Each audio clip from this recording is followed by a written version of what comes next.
بسم الله نحمده ونستعينه ونؤمن به ونتوكل عليه ونعوذ بالله من شرور أنفسنا ومن سيئات أعمالنا من يهده الله فلا مضل له ومن يضلل فلا هادي له نشهد أن لا إله إلا الله وحده لا شريك له ونشهد أن محمدا عبده ورسوله أرسله بالهدى ودين الحق ليظهره على الدين كله ولو كره المشركون اللهم صل وسلم وبارك على رسولك وحبيبك سيدنا محمد وعلى آل وأصحاب سيدنا ومولانا محمد وعلى جميع الأنبياء والمرسلين وآلهم وصحبهم وملائكتك الكرام أجمعين. أعوذ بالله من الشيطان الرجيم. بسم الله الرحمن الرحيم. المال والبنون زينة الحياة الدنيا والباقيات الصالحات خير عند ربك خير عند ربك ثوابا وخير أملا. صدق الله العلي العظيم. صدق وبلغ رسوله النبي الكريم ونحن على ذلك من الشاهدين الشاكرين والحمد لله رب العالمين. هاد الناس كان يواسي أهل الباس نصرا إذ للفصل يوم الفصل كل الرسل أنا يبرى هم لعلاه تحت لواه ليس سواه إلا اعتذرا فإذا نودي أيام مهدي أنجز وعدي فابشر بشرا اشفع تشفع سلما تطمع قولك يسمع تعطى الوترا يا سيدي جد لي فجودك منتظر للمرتجي لا سيما أهل الفقر ما لي سوى مدحي وحبي من ذخر فهما الأخيرة لي ونعم المدخر بهما رجائي أن عيني قد تقر إذ ما يقابل كل ساع بالأجر. يا رب صل على النبي محمد منجي الخلائق من جهنم في غدي. വന്യരായ പണ്ഡിതന്മാരെ, മാന്യ സഹോദരി സഹോദരന്മാരെ, സുഹൃത്തുക്കളെ, അല്ലാഹുവിന്റെ ഭൂമിയിൽ അവൻ ഇതര ജീവജാലങ്ങളിൽ നിന്നൊക്കെ വ്യത്യസ്തമായി വലിയ അനുഗ്രഹം നൽകിയിട്ടുള്ളവരാണ് മനുഷ്യർ. ആ മനുഷ്യരിൽ ഏറ്റവും അനുഗ്രഹം ലഭിച്ചിട്ടുള്ളവരാണ് മുഅ്മിനീങ്ങൾ. അല്ലാഹു സുബ്ഹാനഹു വ തആല വലിയ വലിയ ആളുകളായി ലോകം ആദരിക്കുന്ന രാഷ്ട്രത്തലവന്മാരിൽ പലർക്കും രാജാക്കന്മാരിൽ പലർക്കും കൊടുത്തിട്ടില്ലാത്ത ഈമാൻ എന്ന് പറയുന്ന അനുഗ്രഹം സാധുക്കളായ നമുക്ക് അല്ലാഹു തന്നിട്ടുണ്ട്. ഈ അനുഗ്രഹം തന്ന യജമാനായ റബ്ബ് അവൻ റഹ്മാനാണ്. റഹ്മാൻ എന്ന പേര് അറിയിക്കുന്നത് തന്നെ ഈ ദുനിയാവിൽ വഴിപ്പെട്ടവർക്കും വഴിപ്പെടാത്തവർക്കും ഗുണം ചെയ്യുന്നവൻ എന്ന. നമ്മൾ മുസ്ലിമീങ്ങൾ ഏത് കാര്യം തുടങ്ങുമ്പോഴും ബിസ്മില്ലാഹിർ റഹ്മാനിർ റഹീം എന്ന് പറഞ്ഞുകൊണ്ടാണ് തുടങ്ങാറുള്ളത്. നിങ്ങൾക്കൊക്കെ അതറിയാം. ആദ്യമായി പരിശുദ്ധ ഖുർആനിൽ അവതരിച്ച ആയത്ത് തന്നെ ഇഖ്റ ബിസ്മി റബ്ബിക്കല്ലദീ ഖലഖ്, അല്ലാഹുവിന്റെ പേര് കൊണ്ട് തുടങ്ങിയിട്ടാണ് ഓതേണ്ടത്, അല്ലാഹുവിന്റെ പേര് കൊണ്ടാണ് ഓത്ത് തന്നെ തുടങ്ങേണ്ടത് എന്ന് അറിയിക്കുന്ന ആയത്താണ് ആദ്യമായി ഖുർആനിൽ അവതരിച്ചത് തന്നെ ഇഖ്റ ബിസ്മി റബ്ബിക്കല്ലദീ ഖലഖ്. പരിശുദ്ധ ഖുർആൻ ഓർമ്മ ബിസ്മി ചൊല്ലിയിട്ടാണ് തുടങ്ങുക. എന്നാൽ പരിശുദ്ധ ഖുർആനിൽ ഏറ്റവും ബഹുമാനമുള്ള പ്രധാനപ്പെട്ട സൂറത്തുൽ ഫാത്തിഹ അതടക്കം ബിസ്മില്ലാഹിർ റഹ്മാനിർ റഹീം എന്നാണ് തുടങ്ങുന്നത്. സൂറത്ത് തൗബയല്ലാത്ത എല്ലാ സൂറത്തുകളുടെയും തുടക്കത്തിൽ ബിസ്മില്ലാഹിർ റഹ്മാനിർ റഹീം എന്ന് നമുക്ക് മുസ്ഹഫ് മറിച്ചു നോക്കിയാൽ കാണാം. ഇപ്പോ ചില ആളുകൾ ഇതുവരെ ഫാത്തിഹ ഓതിയ ചില പള്ളിയിൽ ഇപ്പൊ ബിസ്മി ഒഴിവാക്കിയിട്ടുണ്ട്. ഇവിടെയൊന്നും അങ്ങനെ ഇല്ല, അങ്ങനെ ഉണ്ട്. എന്നിട്ട് അതിനെന്താ തെളിവ് ഉപയോഗിക്കുന്നവരുണ്ട്. മുസ്ഹഫ് മറിച്ചു നോക്കിയാൽ കാണുന്ന സംഗതിയല്ലേ അത്, എല്ലാ സൂറത്തിന്റെയും തുടക്കത്തിൽ ബിസ്മി ഉണ്ട് എന്നുള്ളതിന് തെളിവ് പറയണം. ഒരു മുസ്ഹഫ് പള്ളിയിൽ നിന്ന് എടുത്ത് മറിച്ചു നോക്കിയാൽ പോരെ. എല്ലാ സൂറത്തിന്റെയും തുടക്കത്തിൽ സൂറത്ത് തൗബയല്ലാത്ത എല്ലാ സൂറത്തിന്റെയും തുടക്കത്തിൽ ബിസ്മില്ലേ, അത് പിന്നെ ചോദിക്കുന്നത് അതിനെന്താ തെളിവ്? മുസ്ഹഫ് മറിച്ചു നോക്കിയാൽ തിരിയുന്ന ഒരു കാര്യത്തിൽ പിന്നെ തെളിവ് ചോദിക്കണം. അപ്പൊ ബിസ്മില്ലാഹിർ റഹ്മാനിർ റഹീം എന്നത് ഇഖ്റഅ ബിസ്മി റബ്ബിക്കല്ലദീ ഖലഖ്, സൃഷ്ടാവായ അല്ലാഹുവിന്റെ പേരുകൊണ്ട് തുടങ്ങി ഓതുക, ആദ്യമായി അവതരിച്ച ആയത്താണ്. പരിശുദ്ധ ഖുർആൻ തന്നെ ബിസ്മി കൊണ്ടാണ് ഓത്ത് തുടങ്ങുക. പക്ഷേ ആ ഓത്ത് തുടങ്ങുന്നതിന് മുമ്പ് ഇദാ ഖറഅതൽ ഖുർആന ഫസ്തഈദ് ബില്ലാഹി മിനശ് ശൈത്വാനിർ റജീം, ബിസ്മി അടക്കം ഖുർആൻ ഓതി തുടങ്ങുന്നതിന് മുമ്പ് നീ ഖുർആൻ ഓതാൻ ഉദ്ദേശിച്ചാൽ ഓതുന്നതിന് മുമ്പ് എന്ത് വേണം? ഫസ്തഈദ് ബില്ലാഹി മിനശ് ശൈത്വാനിർ റജീം, അതെ, ആട്ടിയോടിക്കപ്പെട്ട ശപിക്കപ്പെട്ട പിശാചിന്റെ ശർറിൽ നിന്ന് കാവൽ ചോദിക്കണം എന്ന് ഖുർആൻ പറയും. അപ്പൊ ഖുർആൻ ഓത്ത് തുടങ്ങുന്നതിന് മുമ്പ് അഊദു ബില്ലാഹി മിനശ് ശൈത്വാനിർ റജീം എന്ന് പറയണം. എന്താണ് കാരണം? അതിന്റെ കാരണം ഏത് സൽക്കർമ്മങ്ങൾ ചെയ്യുന്ന സ്ഥലത്തും പിശാചി നമ്മെ പഴപ്പിക്കാൻ വേണ്ടി, നശിപ്പിക്കാൻ വേണ്ടി, ദുഷിപ്പിക്കാൻ വേണ്ടി അവന്റെ ദുർമന്ത്രണങ്ങൾ വരുത്തും. അവന്റെ നാശം അവൻ വലിച്ചിടാൻ ശ്രമിക്കും. അതുകൊണ്ട് ഖുർആൻ ഓതുന്നവന്റെ മനസ്സിൽ ഞാൻ നല്ല ഓത്തുകാരനാണ്, ഞാൻ ഓതുന്നത് എല്ലാവരും കേൾക്കണം, അങ്ങനെ ആലോചാറായുന്നുണ്ട് എന്നൊക്കെ അങ്ങനെ മനസ്സിൽ തോന്നിപ്പിച്ച് ആ ഖുർആൻ ഓത്ത് ആകെ അതിന്റെ ഗുണം നശിപ്പിച്ചു കളയും. അതുകൊണ്ട് ഖുർആൻ ഓതുന്നതിന് മുമ്പ് അല്ലാഹുവിനോട് കാവൽ ചോദിക്കണം. ഫസ്തഈദ് ബില്ലാഹി മിനശ് ശൈത്വാനിർ റജീം, അഊദു ബില്ലാഹി മിനശ് ശൈത്വാനിർ റജീം എന്ന് പറയണം. ഓത്ത് തുടങ്ങുമ്പോൾ ബിസ്മില്ലാഹിർ റഹ്മാനിർ റഹീം എന്ന് പറഞ്ഞ് തുടങ്ങണം. ഇഖ്റഅ ബിസ്മി റബ്ബിക്കല്ലദീ ഖലഖ്. ആ ബിസ്മില്ലാഹിർ റഹ്മാനിർ റഹീം എന്നതുകൊണ്ടാണ് നമ്മളെല്ലാം തുടങ്ങുന്നത്. ബിസ്മില്ലാഹിർ റഹ്മാനിർ റഹീം, റഹ്മാനും റഹീമുമായ അല്ലാഹുവിന്റെ പേര് കൊണ്ട് തുടങ്ങുന്നു. അത് ശരിക്കും ഒരു മനുഷ്യൻ ചിന്തിച്ചാൽ ആ മനുഷ്യൻ പിന്നെ അഹങ്കാരിയാവുകയില്ല, ആ മനുഷ്യൻ അസൂയക്കാരനാവുകയില്ല, ആ മനുഷ്യൻ ആഖിറത്തെ സംബന്ധിച്ച് ചിന്തിക്കാതെ പ്രവർത്തിക്കുകയില്ല, ആ മനുഷ്യൻ വർഗീയവാദിയാവുകയില്ല, ആ മനുഷ്യൻ അനാവശ്യങ്ങളൊന്നും ചെയ്യുകയില്ല. എന്തുകൊണ്ട്? ചുരുക്കി പറയാൻ, അല്ലാഹുവിന്റെ പേര് കൊണ്ട് ഞാൻ തുടങ്ങുന്നു എന്ന് പറയുന്നത് എന്തുകൊണ്ടാണ്? ഇപ്പൊ എനിക്ക് കുടിക്കാൻ വേണ്ടി ചായ കൊണ്ടുവന്ന് വെച്ചിരിക്കുന്നു. ഇത് ഞാൻ കുടിക്കുമ്പോ ബിസ്മില്ലാഹിർ റഹ്മാനിർ റഹീം എന്ന് പറഞ്ഞുകൊണ്ട് കുടിക്കുന്നു.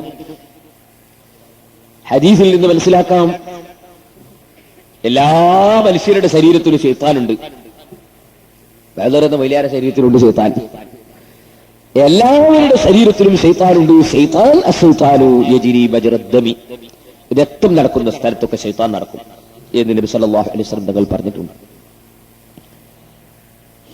അഷ്റഫുൽ ഖൽഖ് സല്ലല്ലാഹു അലൈഹി വസല്ലം തങ്ങൾ ഒരു ദിവസം ഇങ്ങനെ നിൽക്കുമ്പോൾ നബി തങ്ങളുടെ കൂടെ ഭാര്യയും ഉണ്ടായിരുന്നു. എന്റെ ഓർമ്മ ശരിയാണെങ്കിൽ സഫിയ റളിയല്ലാഹു അൻഹയാണ് ഭാര്യമാരിൽപ്പെട്ട ഒരു ഭാര്യ, അല്ലെങ്കിൽ ഹഫ്സ. അപ്പൊ രണ്ടാളുകൾ അതിലൊന്ന് നടന്നുകൊണ്ട് സഹാബികളാണ്.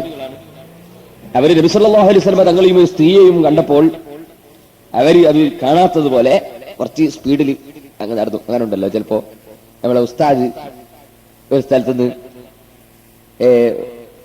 എന്തോ നാവ് മുറിക്കോ അല്ല മുടി വെട്ടിക്കാരും ചെയ്താണ് നമ്മൾ ചിലപ്പോ കാണാത്ത പോലെ അങ്ങോട്ട് പോയേക്കും.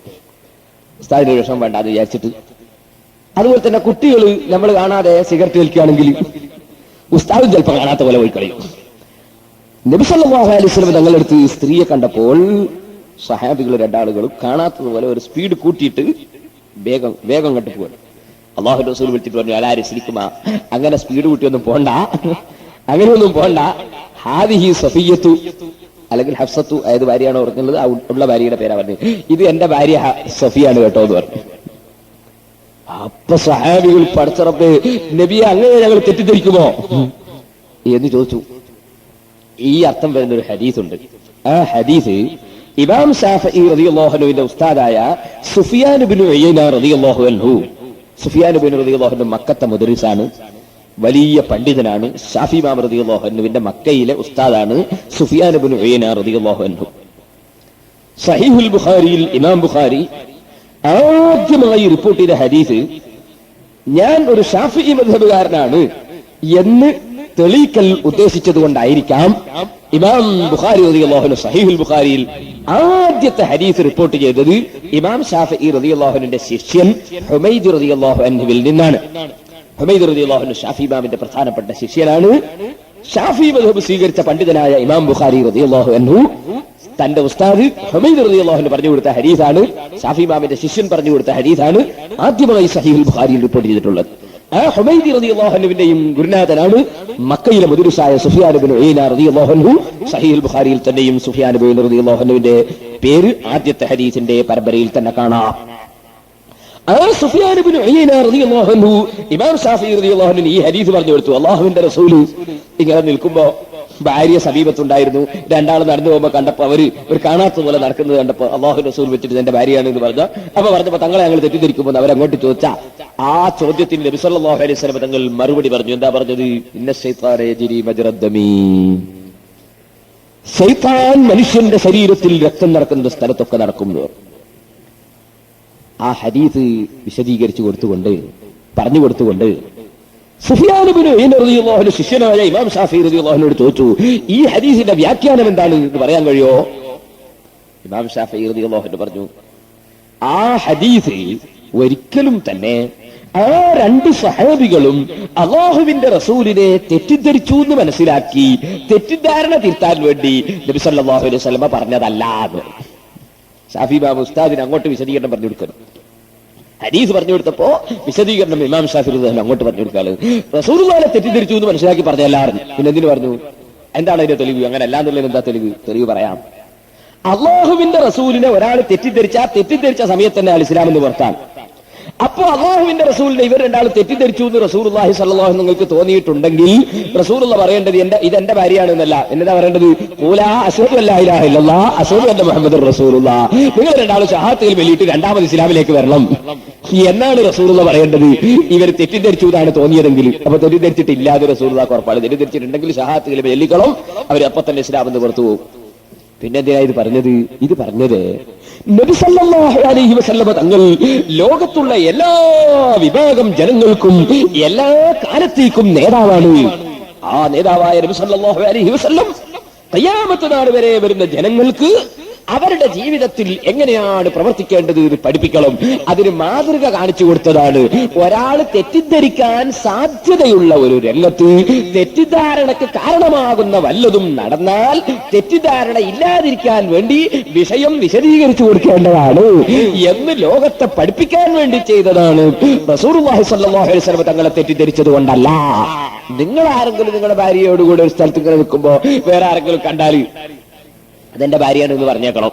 കാരണം അല്ലെങ്കിൽ ആ മൊയ്യാർ ഒരു പെണ്ണുങ്ങൾ എത്തിക്കുന്ന കണ്ടിരിക്കുന്നത് അയാളെ തുടരാൻ പറ്റില്ല ഒരു കാക്ക വേറെ ആളെ ഓടിക്കൊടുക്കും. ഞങ്ങളുടെ നാട്ടിൽ ഫിത്ന വരും. അതുകൊണ്ട് ഇത്തഖൂം തെറ്റിദ്ധാരണകളുടെ വഴികൾ അടച്ചു കളയണം. അതിനുവേണ്ടി തുറന്നു പറയേണ്ടത് തുറന്നു പറയണം.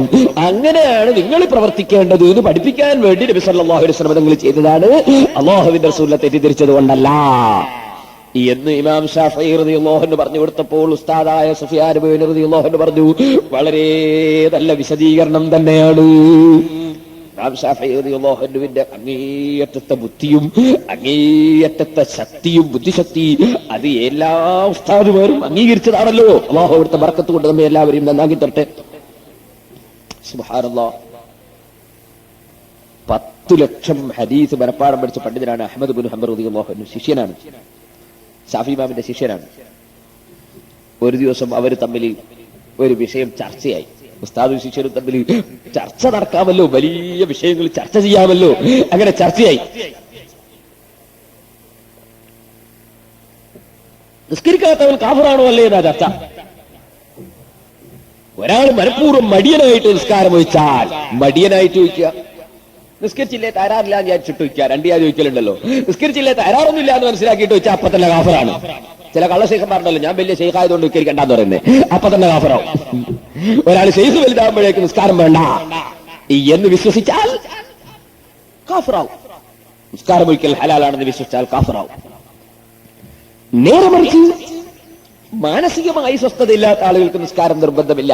അത് ചിലപ്പോൾ അള്ളാഹനെ സ്നേഹിച്ചതുകൊണ്ടും ആകാം, അങ്ങനെ ചില നിസ്കാരം വെച്ചു എന്നാകാം, അത് വേറെ വിഷയം. മാനസികമായി സ്വസ്ഥതയില്ലാത്തവരുടെ വിഷയം വേറെ. അല്ലാതെ സ്ഥാനം കൂടിയത് കൊണ്ട് മർത്തബ വലുതായാൽ നിസ്കാരം വേണ്ട എന്നർത്ഥം വിശ്വസിച്ചാൽ അവർ ഇസ്ലാം നിവർത്തു. കാരണം റസൂലുള്ളാഹി സ്വല്ലല്ലാഹു അലൈഹി വസല്ലം തങ്ങളെക്കാളും വലിയ മർത്തബുള്ള ആരുമില്ല. ആ നബി സ്വല്ലല്ലാഹു അലൈഹി വസല്ലം നിസ്കാരം വേണ്ടാണ്ടായിട്ടില്ല. പിന്നെ അതിനേക്കാളും ചോടല്ലാതെ വേല വേറാറില്ലല്ലോ. ഇരിക്കട്ടെ. അപ്പൊ നിസ്കാരം എടുത്ത് മടിയനായിട്ട് വെച്ചാൽ നമ്മളെ കൂട്ടത്തിലൊക്കെ ചില, നിങ്ങളെ കൂട്ടത്തിലൊക്കെ ഉണ്ടാവില്ല, ചിലരുണ്ടല്ലോ നിസ്കരിക്കാൻ മടിയന്മാര്. അങ്ങനെ നിസ്കാരം ഒഴിച്ചാൽ ആ നിസ്കാരം ഒഴിച്ചവരെ സംബന്ധിച്ച് കാഫിർ എന്ന് പറയാമോ? പറഞ്ഞൂടെ? അയാളെ നമ്മളെ മൈതാനിയിൽ മറവിയണോ വേണ്ടേ? നമ്മളെ പള്ളിയിൽ കയറ്റണോ വേണ്ടേ? നമ്മളെ വയ്യത്ത് നിസ്കരിക്കണോ വേണ്ടേ? അതാ ചർച്ച. ഇമാം അഹ്മദ് ബിൻ ഹംബൽ റളിയല്ലാഹു അൻഹു ഷാഫി ഇമാം തമ്മിലാണ് ചർച്ച. അഹ്മദ് റളിയല്ലാഹു അൻഹു കാഫിറാണ് എന്ന് എന്നെ പറയുന്നത്. ഷാഫി ഇമാം പറയുന്നത് അങ്ങനെ പറയണ്ട, തെമ്മാടിയാണ് എന്ന് പറയാ. കടുത്ത തെമ്മാടിയാണ്, അവൻ നിസ്കരിച്ച് നന്നാണോ, അള്ളാഹുവോട് ദുആ ചെയ്യണം എന്ന് പറയാം. കാഫിറാന്ന് പറയേണ്ടതാണ്. അഹ്മദ് റളിയല്ലാഹു അൻഹു കാഫിറാണ്. അപ്പൊ ഷാഫി ഇമാം ചോദിച്ചൊരു ചോദ്യം, ബിമ യുസ്ലിമു, കാഫിറാണ് നിങ്ങൾ പറഞ്ഞ അയാൾ എങ്ങനെയാ മുസ്ലിം ആകാൻ ചോദിച്ചു. കാഫിറാണ് പിന്നെ മുസ്ലിം ആണോ വിചാരിച്ച മുസ്ലിം ആകാൻ കഴിയും, എന്തുകൊണ്ട് മുസ്ലിം ആവും ചോദിച്ചു. അപ്പൊ ഏത് കാഫിർ മുസ്ലിം ആവുക? അശ്ഹദു അല്ലാ ഇലാഹ ഇല്ലല്ലാഹ് അശ്ഹദു അന്ന മുഹമ്മദൻ റസൂലുള്ളാഹ് എന്ന് വിശ്വസിച്ച് പ്രഖ്യാപിക്കുകയും വല്ല ഇസ്ലാമിൽ നിന്ന് പുറത്തു പോകുന്ന വല്ല കാര്യവും ചെയ്തിട്ടുണ്ടെങ്കിൽ അതിനെ നിഷേധിക്കുകയും ചെയ്തുകൊണ്ടാണല്ലോ ഒരാൾ ഇസ്ലാമിലേക്ക് വരിക. അപ്പൊ അഹ്മദ് റളിയല്ലാഹു അൻഹു അശ്ഹദു അല്ലാ ഇലാഹ ഇല്ലല്ലാഹ് അശ്ഹദു അന്ന മുഹമ്മദൻ റസൂലുള്ളാഹ് ഇസ്ലാമിൽ വരുന്നു. ഷാഫി പറഞ്ഞു അത് അയാൾ ഇടക്കിടക്ക് പറയുന്നില്ലേ, നിസ്കരിക്കുന്നില്ല എന്നല്ലേ ഉള്ളൂ. അശ്ഹദു അല്ലാ ഇലാഹ ഇല്ലല്ലാഹ് അശ്ഹദു അന്ന മുഹമ്മദൻ റസൂലുള്ളാഹ് അയാൾക്ക് തീർപ്പൊന്നുമില്ല, ഇടക്കിടക്ക് ഇങ്ങനെ പറയുന്നില്ലേ അശ്ഹദു അല്ലാ ഇലാഹ ഇല്ലല്ലാഹ് അശ്ഹദു അന്ന മുഹമ്മദൻ റസൂലുള്ളാഹ്, അത് നിസ്കരിക്കുന്നില്ല എന്നല്ലേ ഉള്ളൂ എന്ന് പറഞ്ഞു. അപ്പൊ അഹ്മദ് റളിയല്ലാഹു അൻഹു പറഞ്ഞു അയാൾ നിസ്കരിച്ചാ മുസ്ലിം ആവുന്നു. അപ്പൊ ഷാഫിയാ ചോദിച്ചു, കാഫിറായ മനുഷ്യൻ നിസ്കരിച്ചാൽ നിസ്കാരം പറ്റുമോ എന്ന് ചോദിച്ചു. നിങ്ങൾ പറഞ്ഞില്ലേ നിസ്കാരം വെച്ചതുകൊണ്ട് അയാൾ കാഫിറാണ്. കാഫിറായ ഒരു മനുഷ്യൻ കാഫിറായ സ്ഥിതിക്ക് നിസ്കരിച്ചാൽ നിസ്കാരം സഹിയാവോ എന്ന് ചോദിച്ചു. വാദപ്രതിവാദത്തോട് കഴിഞ്ഞു, വിഷയത്തോടുകൂടി കഴിഞ്ഞു. കാഫിറാണെന്ന് പറയണ്ട എന്ന അഭിപ്രായത്തിലേക്ക് അഹ്മദ് ബിൻ ഹംബൽ റളിയല്ലാഹു അൻഹുവിന്റെയും അഭിപ്രായം എത്തിച്ചേർന്നു. ഞാൻ പറഞ്ഞു വന്നത് ഇമാം ശാഫിഈ റളിയല്ലാഹു അൻഹുവിന്റെ അങ്ങേയറ്റത്തെ ബുദ്ധിയും അങ്ങേയറ്റത്തെ കഴിവും അത് എല്ലാ പണ്ഡിതന്മാരും ഉസ്താദുമാരടക്കം അംഗീകരിച്ചിട്ടുള്ളതാണല്ലോ. അപ്പൊ ആ ഇമാം ശാഫിഈ റളിയല്ലാഹു അൻഹു ഉസ്താദ് പറഞ്ഞു കൊടുത്ത ഹദീസിന്റെ ഭാഗമാണ് ഇന്ന ശൈത്താന യജ്രി മജ്റദ്ദമി, പിശാച് രക്തം നടക്കുന്ന സ്ഥലത്തൊക്കെ നടക്കും, അതുകൊണ്ട് പിശാചിൽ നിന്ന് കാവൽ ചോദിക്കൽ ഖുർആൻ ഓതുന്ന സമയത്ത് വരെ വേണം. ഫസ്തഈദ് ബില്ലാഹി മിനശ് ശൈത്വാനിർ റജീം. എല്ലാ മനുഷ്യന്മാരുടെ ശരീരത്തിലും പിശാചുണ്ട്. പക്ഷെ ചില ആളുകളുടെ പിശാച് തടിച്ച പിശാചാണ്, ചിലരെ പിശാച് മെലിഞ്ഞ പിശാചാണ്. ഇപ്പൊ നമ്മളെല്ലാവരുടെ ശരീരത്തിലും ശൈത്താനുണ്ട്. ചിലരുടെ ശൈത്താൻ വല്ലാത്ത ശക്തിയുള്ള തടിച്ച ശൈത്താനാണ്, ചിലത് വളരെ മെലിഞ്ഞ ശൈത്താനാണ്. അങ്ങനെ അതുണ്ട്. ഹദീസിൽ നിന്ന് നിങ്ങൾക്ക് മനസ്സിലാക്കാം, ഒരാൾ ഭക്ഷണം കഴിക്കുന്ന സമയത്തും വെള്ളം കുടിക്കുന്ന സമയത്തും ബിസ്മില്ലാഹിർ റഹ്മാനിർ റഹീം എന്ന് ചൊല്ലിയിട്ടാണ് അത് ചെയ്യുന്നതെങ്കിൽ അവന്റെ ശൈത്താനിന് ആ ഭക്ഷണത്തിലും വെള്ളത്തിലും കൂറുകൂടാൻ കഴിയില്ല. അതേ സമയത്ത് ബിസ്മി ചൊല്ലാതെയാണ് ഭക്ഷണം കഴിക്കുന്നതെങ്കിൽ ശൈത്താൻ കൂറുകൂടും. അപ്പോ ഇവന്റെ കൂടെ തന്നെ ശൈത്താനും തടിക്കും. ബിസ്മി കൂട്ടാതെ ബിസ്മി ചൊല്ലാതെ വെള്ളവും ഭക്ഷണവും ഒക്കെ കഴിക്കുന്ന ആളുകളുടെ ശൈത്താൻ വലിയ തടിച്ച ശൈത്താനായിരിക്കും. ബിസ്മി ചൊല്ലിയിട്ട് അത്തരം കാര്യങ്ങൾ ചെയ്യുന്നവരുടെ ശൈത്താൻ മെലിഞ്ഞ ശൈത്താനായിരിക്കും. ഇതുപോലെ ഉറക്കൊയ്ക്കുന്ന ശൈത്താനുണ്ട്, ഉറക്കൊയ്ക്കാത്ത ശൈത്താനും നല്ല സുഖത്തിൽ ഉറങ്ങുന്ന ശൈത്താനുണ്ട്. എങ്ങനെ? നമ്മളൊരു റൂമിൽ കയറുന്ന സമയത്ത് ഉറങ്ങുന്ന റൂമിലേക്ക് കയറുമ്പോ വീട്ടിലേക്ക് കയറുമ്പോ ബിസ്മില്ലാഹിർ റഹ്മാനിർ റഹീം എന്ന് പറഞ്ഞിട്ടാണ് റൂമിലേക്ക് കടന്നതെങ്കിൽ ആ റൂമിൽ നമ്മുടെ കൂടെ ശൈത്താൻ കടന്നുറങ്ങുകയില്ല. ബിസ്മി ചൊല്ലാതെ റൂമിലെ ഉള്ളിലേക്ക് കടന്നാൽ നമ്മൾ കിടന്നുറങ്ങുമ്പോൾ നമ്മളെ കൂടെ ശൈത്താനും കിടന്നുറങ്ങും. അപ്പൊ ശൈത്താനിന് കിടക്കേറ്റ് കൊടുക്കുന്നവരുണ്ട്, അത് വിരിച്ചു കൊടുക്കുന്നവരാവൂല ബിസ്മി ചൊല്ലിയിട്ട് റൂമിലേക്ക് കയറുന്നവർ. സഹോദരന്മാരെ, ബിസ്മില്ലാഹിർ റഹ്മാനിർ റഹീം എന്ന് ചൊല്ലിയിട്ട് എല്ലാ നല്ല കാര്യങ്ങളും പ്രവർത്തിക്കുക. ബിസ്മില്ലാഹി അല്ലാഹുമ്മ ജന്നിബ്നാ ശൈത്താന വജന്നിബിശ് ശൈത്താന മാ റസഖ്തനാ എന്ന് പിശാചിൽ കാവൽ ചോദിച്ച് ബിസ്മി ചൊല്ലിക്കൊണ്ട് ഭാര്യയുമായി ബന്ധപ്പെടുക. ഇല്ലെങ്കിലോ സന്താനങ്ങളിൽ പിശാച് കൂറുകൂടും. പരിശുദ്ധ ഖുർആനിൽ അല്ലാഹു പറയുന്നു, വസാരിക്കും ഫിൽ അംവാലി വൽ ഔലാദ്, സമ്പത്തുകളിലും സന്താനങ്ങളിലും മനുഷ്യന്മാരോട് നീ കൂറുകൂടുക. അല്ലാഹു ശൈത്താന് കൊടുത്ത വരമാണ്. അത് കൂടാതിരിക്കണമെങ്കിൽ അതിന്റെ പ്രതിരോധം അല്ലാഹു പഠിപ്പിച്ചത് ദിക്റാണ്. ബിസ്മില്ലാഹിർ റഹ്മാനിർ റഹീം. ദിക്ർ കൊണ്ടാണ് മനുഷ്യന് ശൈത്താനെ പ്രതിരോധിക്കാൻ കഴിയുന്നത്. ഇരിക്കട്ടെ സഹോദരന്മാരെ, ബിസ്മില്ലാഹിർ റഹ്മാനിർ റഹീം എന്നത് എല്ലാ നല്ല വിഷയത്തിന്റെയും തുടക്കത്തിൽ നാം ചൊല്ലുന്ന പ്രധാനപ്പെട്ട ദിക്ർ, പ്രധാനപ്പെട്ട ആയത്ത്. ആ ആയത്ത് പഠിപ്പിക്കുന്ന ആശയം അല്ലാഹു റഹ്മാനാണ്, അവന്റെ പേരുകൊണ്ട് ഞാൻ തുടങ്ങുന്നു. കാരണം എന്ത് ചെയ്യുമ്പോഴും അവനെ മറക്കാൻ നിർവാഹം ഇല്ല. അല്ലാഹു തന്നതല്ലാതെ എനിക്കൊന്നും തുടങ്ങാൻ കഴിയില്ല. അല്ലാഹു തന്നെങ്കിലല്ലാതെ പൂർത്തീകരിക്കാൻ കഴിയില്ല. അല്ലാഹു തന്നെങ്കിലല്ലാതെ വെള്ളം കുടിക്കാൻ കഴിയില്ല. അല്ലാഹു തന്നെങ്കിലല്ലാതെ ഭക്ഷണം കഴിക്കാൻ കഴിയില്ല. അതുകൊണ്ട് അവനെ മറന്നുകൂടാ. ബിസ്മില്ലാഹിർ റഹ്മാനിർ റഹീം പോരാ, അല്ലാഹു തആല റഹ്മാനാണ്. റഹ്മാൻ എന്ന് പറഞ്ഞാലോ ഈ ദുനിയാവിൽ വഴിപ്പെട്ടവർക്കും വഴിപ്പെടാത്തവർക്കും ഗുണം ചെയ്യുന്നവനാണ്. എനിക്ക് അല്ലാഹു കുറെ സമ്പത്ത് തന്നു, എനിക്ക് അല്ലാഹു തആല കുറെ അധികാരം തന്നു, എനിക്ക് അല്ലാഹു നല്ല ആരോഗ്യം തന്നു, എനിക്ക് അല്ലാഹു കുറെ അനുയായികളെ തന്നു, എനിക്ക് അല്ലാഹു കുറെ നേതാക്കളെ തന്നു, എനിക്ക് അല്ലാഹു കുറെ സന്താനങ്ങളെ തന്നു, അല്ലാഹു എനിക്ക് കുറെ തോട്ടം തന്നു. എന്ത് തന്നാൽ എന്നെ വെറുത്തത് കൊണ്ടായിക്കൊള്ളണം എന്നുമില്ല. കാരണം അല്ലാഹു തആല റഹ്മാനാണ്. ദുനിയാവിൽ അവൻ സ്നേഹിക്കുന്നവർക്കും അവനെ ഇഷ്ടപ്പെട്ടവർക്കും അവൻ ഇഷ്ടപ്പെടുന്നവർക്കും അവനെ വെറുക്കുന്നവർക്കും അവൻ വെറുക്കുന്നവർക്കും എല്ലാവർക്കും കൊടുക്കുക എന്നതാണ് പടച്ച റബ്ബിന്റെ നയം. അതുകൊണ്ട് ദുനിയാവിൽ കിട്ടിയത് കൊണ്ട് ഞാൻ പടച്ചവന്റെ അടുക്കൽ അംഗീകാരമുള്ളവനാണെന്ന് ഒരു മനുഷ്യനും ചിന്തിച്ചുകൂടാ. കിട്ടാത്തവൻ അംഗീകാരമില്ലാത്തവനാണെന്ന് ഒരു നിലക്കും ആലോചിച്ചുകൂടാ. ഒരാൾക്ക് ദുനിയാവുണ്ടാകുമ്പോൾ അയാൾ തമ്മാടിയാണെന്ന് തെറ്റിദ്ധരിക്കരുത്. ഒരാളൊരു നല്ല വീട് നിർമ്മിക്കുമ്പോഴേക്ക്, ഒരാളൊരു നല്ല വാഹനത്തിൽ യാത്ര ചെയ്യുമ്പോഴേക്ക്, അല്ലെങ്കിൽ ഒരാൾ നല്ല ആരോഗ്യമുള്ളവനാകുമ്പോ, അല്ലെങ്കിൽ കുറെ സന്താനങ്ങൾ ഉള്ളവനാകുമ്പോ, അല്ലെ കുറെ അനുയായികൾ ഉള്ളവനാകുമ്പോ, അല്ലെ രാജ്യത്തിന്റെ ഭരണാധികാരിയാകുമ്പോ അയാൾ ഒരു മോശക്കാരനാണെന്ന് അങ്ങനെയും ചിന്തിക്കരുത്. ലോകത്തെ ഏറ്റവും വലിയ പണക്കാരൻ, ലോകത്തെ ഏറ്റവും വലിയ ഭരണാധികാരി, ലോകത്തെ ഏറ്റവും വലിയ സ്ഥാനം ലോകത്ത് കൈവരിച്ച വ്യക്തി, ഭൗതികമായി ചിന്തിച്ചാൽ ബഹുമാനപ്പെട്ട നബിയുല്ലാഹി സുലൈമാൻ, പണത്തിനൊരു കുറവുമില്ല, പണത്തിന് കുറവില്ല, അധികാരത്തിന് കുറവില്ല, സ്ഥാനമാനത്തിന് കുറവില്ല. റബ്ബി ഹബ്ലി മുൽക്കൻ ലാ യംബഗി ലിഅഹദിൻ ബഅദി, മറ്റൊരാൾക്കും കൊടുക്കാത്ത അധികാരം എനിക്ക് തരണമെന്ന് അല്ലാഹുവിനോട് പ്രാർത്ഥിച്ച നബിയുല്ലാഹി സുലൈമാൻ. ജിന്നുകൾ ബഹുമാനപ്പെട്ടവരുടെ കീഴിലാണ്, മൃഗങ്ങൾ ബഹുമാനപ്പെട്ടവരുടെ ഓർഡർ പ്രകാരം ജീവിക്കുകയാണ്, പക്ഷികൾ സുലൈമാൻ നബി അലൈഹിസ്സലാം പറയുന്നത് പോലെ കേൾക്കുകയാണ്. എന്തിനധികം പറയണം, കാറ്റ് വരെ സുലൈമാൻ നബിയുടെ നിർദ്ദേശപ്രകാരം കാറ്റ് ചലിക്കുകയാണ്. ആ നിനക്ക് സർവാധികാരങ്ങളും ലഭിച്ച നബിയുല്ലാഹി സുലൈമാൻ, വലിയ മഹാൻ. കുല്ലൻ ആതൈനാഹു ഹുക്മൻ വഇൽമാ. ബാപ്പ ദാവൂദ് നബി അലൈഹിസ്സലാമും വലിയ അധികാരമുള്ള ആളായിരുന്നു.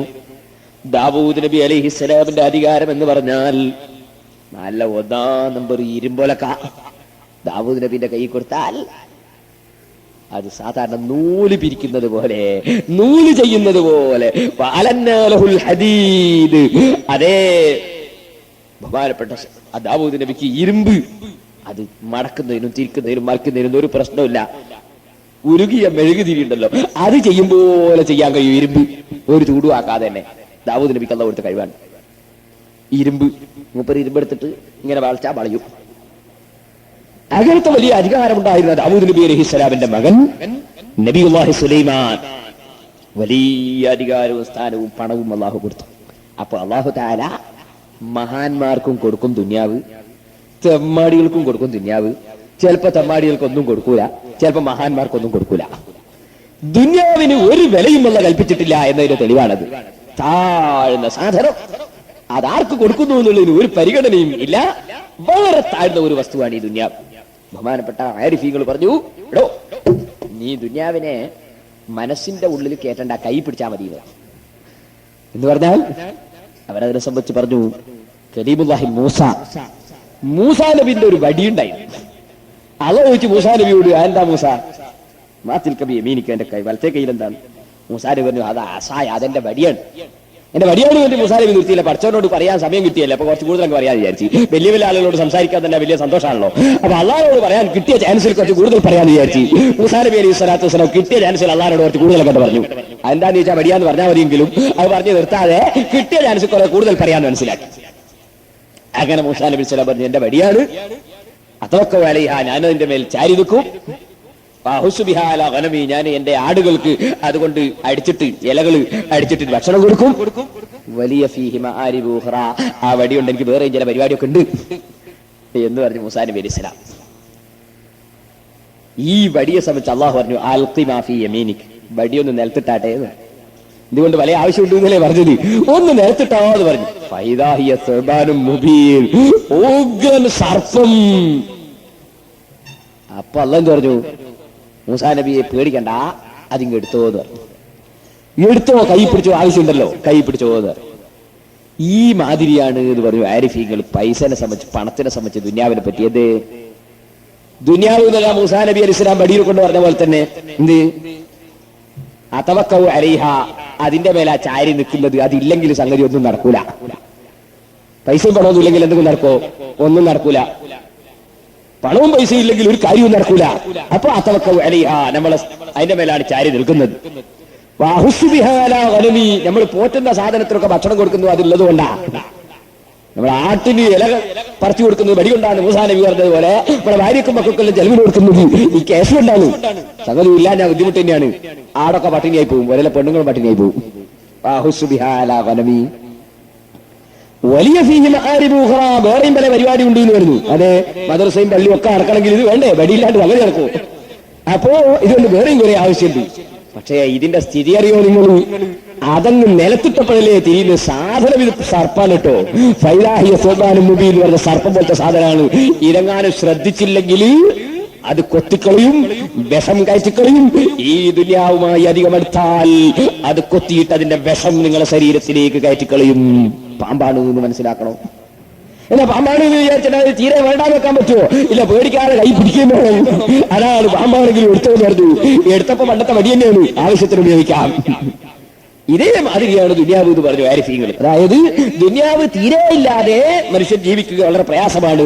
ദുനിയാവ് തീരെ ഇല്ലാതെയാക്കുക എന്നതല്ല സാമർത്ഥ്യം. പിന്നെ കടിക്കുന്ന പാമ്പിനെ, വിഷമുള്ള പാമ്പിനെ ഒരു ഭാഗത്ത് പോറ്റുകയും അതേ സമയത്ത് അതിന്റെ വിഷം തീണ്ടാതെ ജീവിക്കുകയും ചെയ്യുന്നതാണ് സാമർത്ഥ്യം. അപ്പൊ ദുന്യാവായിട്ട് ഉണ്ടാവുകയും അതുകൊണ്ട് ദീനിന് നാശമില്ലാത്ത രൂപത്തിൽ അത് കൈകാര്യം ചെയ്യുകയും ചെയ്യുക. പാമ്പിനെ പോറ്റുന്നുണ്ട്, പക്ഷേ പാമ്പ് കടിക്കുന്നില്ല. കടിച്ചാൽ തന്നെ വിഷം കയറുന്നില്ല.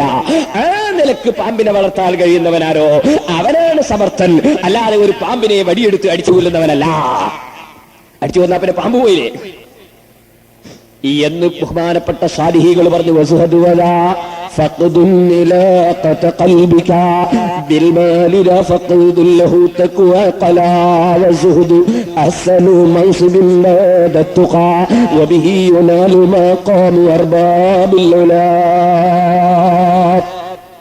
ദുനിയാവിനെ മനസ്സിന്റെ ഉള്ളിൽ സ്നേഹിക്കാതിരിക്കുക, എന്നിട്ട് ദുനിയാവ് ആവശ്യമുള്ള വിഷയങ്ങളിൽ ചെലവഴിക്കുകയും സമ്പാദിക്കുകയും ചെയ്യുക.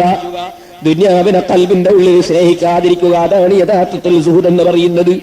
കേട്ടിട്ടില്ലേ നിങ്ങൾ ബഹുമാനപ്പെട്ട വലിയങ്കോട് ഉമർ ഖാദി റഹ്മത്തുള്ളാഹി അലൈഹി തങ്ങളെടുക്കൽ മഴയ്ക്ക് വേണ്ടി ദുആ ചെയ്യിപ്പിക്കാൻ പല ആളുകളും വരുന്നു. ഉമർ ഖാദി പറയുന്നു ദുആ നേരെ, പക്ഷേ പൈസ തരണം. ബഹുമാനപ്പെട്ട ഉമർ ഖാദി തങ്ങൾ പണത്തിനെ പ്രേമിച്ച ആളല്ല, പൈസ തരണമെന്നാണ് ഉമർ ഖാദി പറയുന്നത്.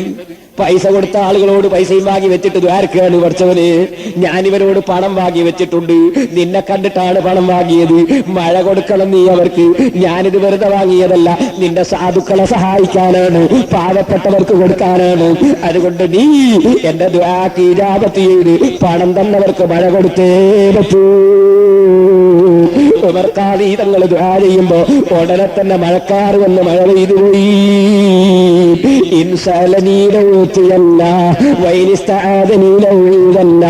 ഇമാം ബുഖാരി റിപ്പോർട്ട് ചെയ്ത ഹദീസിൽ അല്ലാഹു പ്രിയം വെച്ച ആളുകളെ സംബന്ധിച്ച് അല്ലാഹു പറഞ്ഞില്ലേ, ഫൈദാ അഹബബ്തുഹു, ഫർളും സുന്നത്തുമായ എല്ലാ സൽക്കർമ്മങ്ങളും പ്രവർത്തിച്ച് ഒരു മനുഷ്യൻ ഞാനുമായി അടുത്തു കഴിഞ്ഞാൽ, ഞാനവനെ സ്നേഹിച്ചു കഴിഞ്ഞാൽ, ആ സ്നേഹിച്ച മനുഷ്യൻ എന്നോട് ചോദിച്ചാൽ ഞാനത് തട്ടുകയില്ല.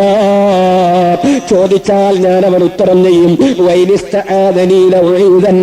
എന്നോട് അഭയം തേടിയാൽ ഞാൻ അവൻ അഭയം കൊടുക്കും. ഞാൻ സ്നേഹിച്ചു കഴിഞ്ഞാൽ ഞാൻ തള്ളിക്കളയലില്ല. ആ സ്ഥാനം കൈവരിച്ച ഉമർ ഖാദി റഹിമഹുല്ലാഹ് ദുആ ചെയ്യിപ്പിക്കാൻ വേണ്ടി വന്ന ആളുകളോട് പണം വാങ്ങി വെച്ചിട്ട് മഴ കിട്ടാൻ വേണ്ടി പ്രാർത്ഥിച്ചു കഴിയുമ്പോഴേക്ക് മഴ പെയ്യുന്നു. ഉമർ ഖാദി പണം കീശയിലിടുന്നില്ല. ആ പണം മുഴുവനും സാധുക്കൾക്ക് വിതരണം ചെയ്യുന്നു. പാവപ്പെട്ടവരെ സഹായിക്കാൻ ഉപയോഗപ്പെടുത്തുന്നു. സഹോദരന്മാരെ, അഷ്റഫുൽ ഖൽഖ് സല്ലല്ലാഹു അലൈഹി വസല്ലമ തങ്ങൾ മുതലേ നടക്കുന്നു അക്കാര്യം. പണം തീരെ വേണ്ടെന്ന് പറഞ്ഞങ്ങ് തള്ളിപ്പറയലല്ല, മറിച്ച് ആവശ്യത്തിന് ഉപയോഗപ്പെടുത്താൻ വേണ്ടി അത് സമ്പാദിക്കാം. പക്ഷേ ഖൽബിന്റെ ഉള്ളിൽ അതിനെ സ്നേഹിക്കാൻ പാടില്ല, അതിന് പ്രസക്തി നൽകാൻ പാടില്ല. ദീനിന് പ്രസക്തി നൽകുക. അല്ലാഹു തആല വളരെ താഴ്ന്ന ഒരു സാധനമായി പടച്ചതാണ് ഈ ദുനിയാവ്. ഈ ദുനിയാവിൽ തെമ്മാടികൾക്കും അല്ലാഹു കൊടുത്തേക്കും, മഹാന്മാർക്കും അല്ലാഹു കൊടുത്തേക്കും. അതുകൊണ്ട് തന്നെ ദുനിയാവിൽ സ്ഥാനമാനം കിട്ടിയാൽ, ദുനിയാവിൽ പണം വർദ്ധിച്ചാൽ, ദുനിയാവിൽ സ്വാധീനമുണ്ടായാൽ ഞാനൊരു അല്ലാഹുവിന്റെ അടുക്കൽ അംഗീകാരമുള്ളവനാണെന്ന് ഒരു മനുഷ്യനും ചിന്തിച്ചുകൂടാ. കണ്ടില്ലേ ബഹുമാനപ്പെട്ട നബിയുല്ലാഹി സുലൈമാൻ അധികാരം മുഴുവനും കിട്ടിയിട്ട്, വലിയ സ്ഥാനം കിട്ടിയിട്ട് അവിടുന്ന് പറഞ്ഞ വാക്ക് ഹാദാ മിൻ ഫളി റബ്ബി, ഇതെന്റെ റബ്ബ് എനിക്ക് തന്ന ഔദാര്യമാണ്. ലിയബ്ലുവനി, എന്നെ പരീക്ഷിക്കാൻ വേണ്ടിയാണ്. അഷ്കുറു അം അക്ഫുറു, ഞാൻ നന്ദി ചെയ്യുന്നുണ്ടോ, നന്ദി കേട് ചെയ്യുന്നുണ്ടോ? റബ്ബിന്റെ പരീക്ഷണമാണ്, എന്റെ പവറല്ല. ഏത് സ്ഥാനം കൈവരിക്കുമ്പോഴും മഹാന്മാര് കൂടുതൽ പേടിക്കുകയാണ്, മഹാന്മാര് കൂടുതൽ ബേജാറാവുകയാണ്. കണ്ടിട്ടില്ലേ നിങ്ങൾ അബ്ദുറഹ്മാൻ ഇബ്നു ഔഫ് റളിയല്ലാഹു അൻഹുവിന്റെ മുന്നിൽ അടിമകൾ പത്തിരിയും ചുട്ടുകൊണ്ട കൊടുത്തപ്പോ പത്തിരിയും നോക്കിയിട്ട് അബ്ദുറഹ്മാൻ ഇബ്നു ഔഫ് റളിയല്ലാഹു അൻഹു കരഞ്ഞില്ലേ? കരഞ്ഞുകൊണ്ട് പറയുന്നത് എന്താണ്? ഖുതില മുസ്അബ് ഇബ്നു ഉമൈർ വഹുവ ഖൈറും മിന്നീ.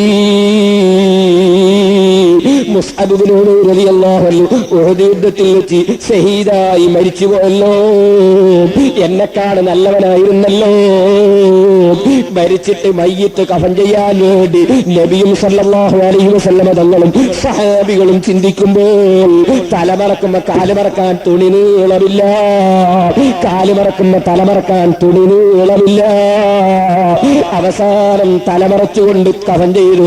അതേ സമയത്ത് കാലിന്റെ ഭാഗം പുല്ല് പോലുള്ള സാധനം കൊണ്ട് വെച്ച് പൊതിയല്ലേ ചെയ്തത്. അത്ര ഞെരുക്കത്തിലും ബുദ്ധിമുട്ടിലും ജീവിച്ച മുസ്അബ് ഇബ്നു ഉമൈർ റളിയല്ലാഹു അൻഹുവിനെ പോലുള്ളവർക്ക് അല്ലാഹു ആഖിറത്തിൽ അതാ ധാരാളം കൊടുക്കുന്നു. ദുനിയാവ് കൊടുത്തില്ല, കൊടുത്ത ദുനിയാവ് മുഴുവനും ദീനിനു വേണ്ടി ചെലവഴിച്ചു തീർത്തു.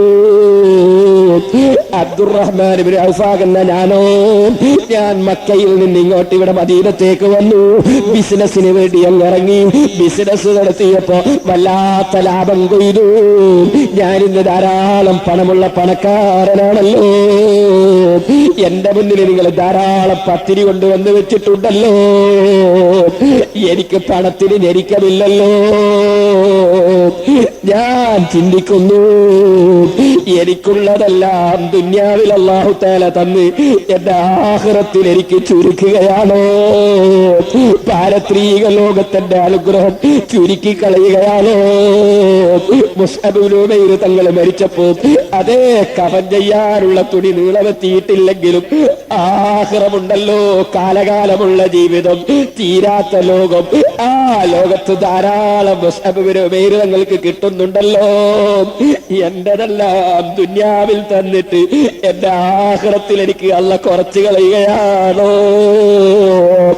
പൊട്ടിക്കരഞ്ഞുകൊണ്ട് അബ്ദുറഹ്മാൻ ഇബ്നു ഔഫ് തങ്ങൾ അടിമകളോട് പറയുന്നത്, പത്തിരി മാറ്റി വെക്കൂ അടിമകളെ, ഞാൻ എന്റെ യജമാനനായ റബ്ബിൽ സുന്നത്ത് നോമ്പ് നിയ്യത്ത് ചെയ്തിരിക്കുന്നു.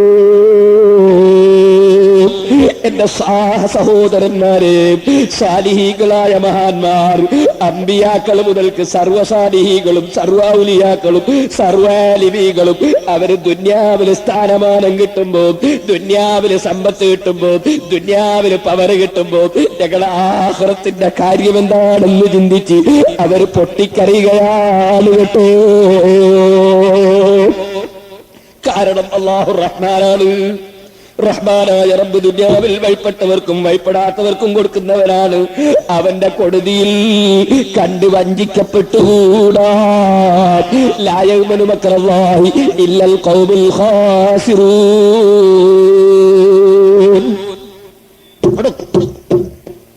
അല്ലാഹു സുബ്ഹാനഹു വ തആല റഹ്മാനാണ്. റഹ്മാനായ റബ്ബ് എല്ലാവർക്കും കൊടുക്കുന്നു. അതിൽ പ്രതിഷേധം വേണ്ടല്ലോ. എന്തിനാണ് അസൂയ? ഒരാൾക്ക് അല്ലാഹു കൊടുക്കുന്നതിന് എന്തിനാണ് അസൂയ? ഇപ്പൊ ഞാൻ നീട്ടി പറയുന്നില്ല. നിങ്ങൾ നോക്കൂ, നമ്മൾ പുറേ പോയി രാത്രി 9 മണിക്ക് ഭക്ഷണം കഴിക്കാൻ നോക്കുമ്പോ ലൈറ്റ് പോയി. ലൈറ്റ് പോയപ്പോ നമ്മളെ പുറയിലെ ലൈറ്റ് പോയി, അപ്പുറത്തെ പുറയിലൊക്കെ കത്തുന്നുണ്ട്. അപ്പൊ നമ്മളെ മനസ്സിൽ വല്ലാത്തൊരു വിഷമം. ഒട്ടാകെ പോയിട്ടുണ്ടേ സാരില്ല, ഇവിടെ മാത്രം എന്താ പോയത്? എല്ലാ വീട്ടിലെ ലൈറ്റും പോയിട്ടുണ്ടേ നമുക്ക് വിഷമില്ല, നമ്മളെ വീട്ടിലെ ലൈറ്റ് മാത്രം പോകുമ്പോ വിഷമായി. മനസ്സിൽ എന്താ വിഷമോ? നമ്മളെ ലൈറ്റ് പോയതല്ല, അവിടുത്തെ പോവാത്തതാ വിഷമം. അതിന്റെ പേരാ അസൂയ എന്ന് പറയുന്നത്. അല്ലാഹു ഒരാൾക്ക് കൊടുക്കുന്ന അനുഗ്രഹം അത് നീ കാണാൻ വേണ്ടി ആഗ്രഹിക്കുക. ഒരിക്കലും അല്ലാഹു റഹ്മാനാണെന്ന് വിശ്വസിക്കുന്നവന്റെ ഖൽബിൽ അതുണ്ടാകാൻ നിവൃത്തിയില്ല. രണ്ടാമത് പറയട്ടെ, അല്ലാഹുവാണ് കൊടുക്കുന്നത് എന്ന് ഉറപ്പിച്ചു കഴിഞ്ഞാൽ ഒരു മനുഷ്യന്റെ മനസ്സിലും കിബറുണ്ടാകാൻ സാധ്യതയില്ല. അതാണ് അല്ലാഹുവിന്റെ സാലിഹീങ്ങൾ, അവർക്ക് ഖൽബിൽ ഒരു കിബറും ഇല്ല. ഒന്നുകൂടി പറയുന്നു, അല്ലാഹു റഹീമാണ്. അല്ലാഹു റഹീമാണെന്ന് പറഞ്ഞാൽ ദുനിയാവിൽ വഴിപ്പെട്ടവർക്ക് മാത്രം പാരത്രിക ലോകത്ത് ഗുണം ചെയ്യുന്നവരാണ്. അതൊരു മനുഷ്യനെ ഉറപ്പിച്ചു കഴിഞ്ഞാൽ അവന്റെ എല്ലാ ചലനങ്ങളും പടച്ച റബ്ബ് എനിക്ക് റഹ്മത്ത് ചെയ്യാൻ കാരണമാകണം.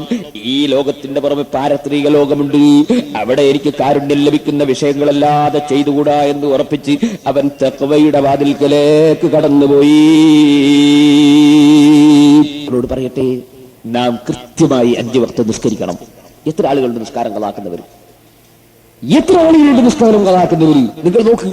എന്റെ ചെറുപ്പക്കാരോട് ഞാൻ പറയുന്നു, ഇന്ന് കാസർഗോഡ് ടൗണിൽ വൈകുന്നേരം 4 മണിക്ക് ഒരു പ്രകടനമുണ്ട്, മുസ്ലിമുകളുടെ ഒരു പ്രകടനമുണ്ട്, ഇസ്ലാമിന്റെ സംരക്ഷണത്തിന് വേണ്ടി എന്ന് പറഞ്ഞ ആര് എത്ര ആളുകളാണ് സുബ്ഹാനല്ലാഹ് ജോറായിട്ട് പ്രകടനം നടത്താൻ പോകാൻ. ഞാൻ നിങ്ങളോട് ചോദിക്കുന്നത്, നമ്മളെ പള്ളിയിൽ നിന്ന് രാവിലെ വിളിക്കുന്നു ഹയ്യ അലസ് സലാഹ്. പ്രകടനത്തിന് അനൗൺസ് കേട്ടപ്പോ എല്ലാവരും കാസർകോട്ടേക്ക്. നമ്മളെ പള്ളിയിൽ നിന്ന് രാവിലെ അനൗൺസ് വിളിക്കുന്നു ഹയ്യ അലസ് സലാഹ്, നിസ്കാരത്തിലേക്ക് വരുവീൻ. ഒറ്റ കുട്ടിയില്ല, ഒരു കുട്ടി പള്ളിയിലേക്ക് വരാനില്ല.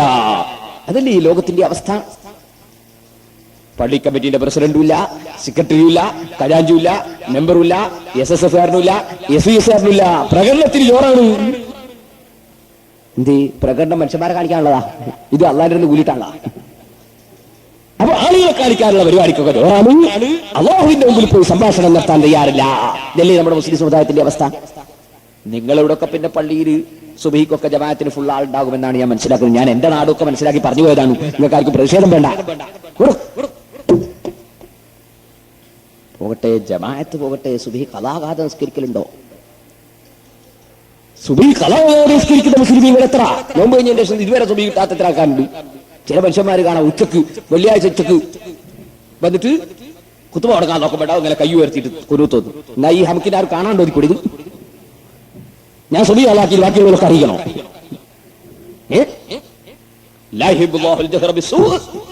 തെറ്റ് ചെയ്യലൊരു തെറ്റാണ്, തെറ്റ് പരസ്യപ്പെടുത്തൽ വേറൊരു തെറ്റാണ്. സുബഹി ഖളാ വിട്ടൽ തെറ്റാണ് ഇതല്ല ഞാൻ പറഞ്ഞു. സുബഹി ഖളാക്കിയത് തെറ്റാണ്, അത് പരസ്യപ്പെടുത്തണം ആളുകളുടെ മുമ്പിൽ.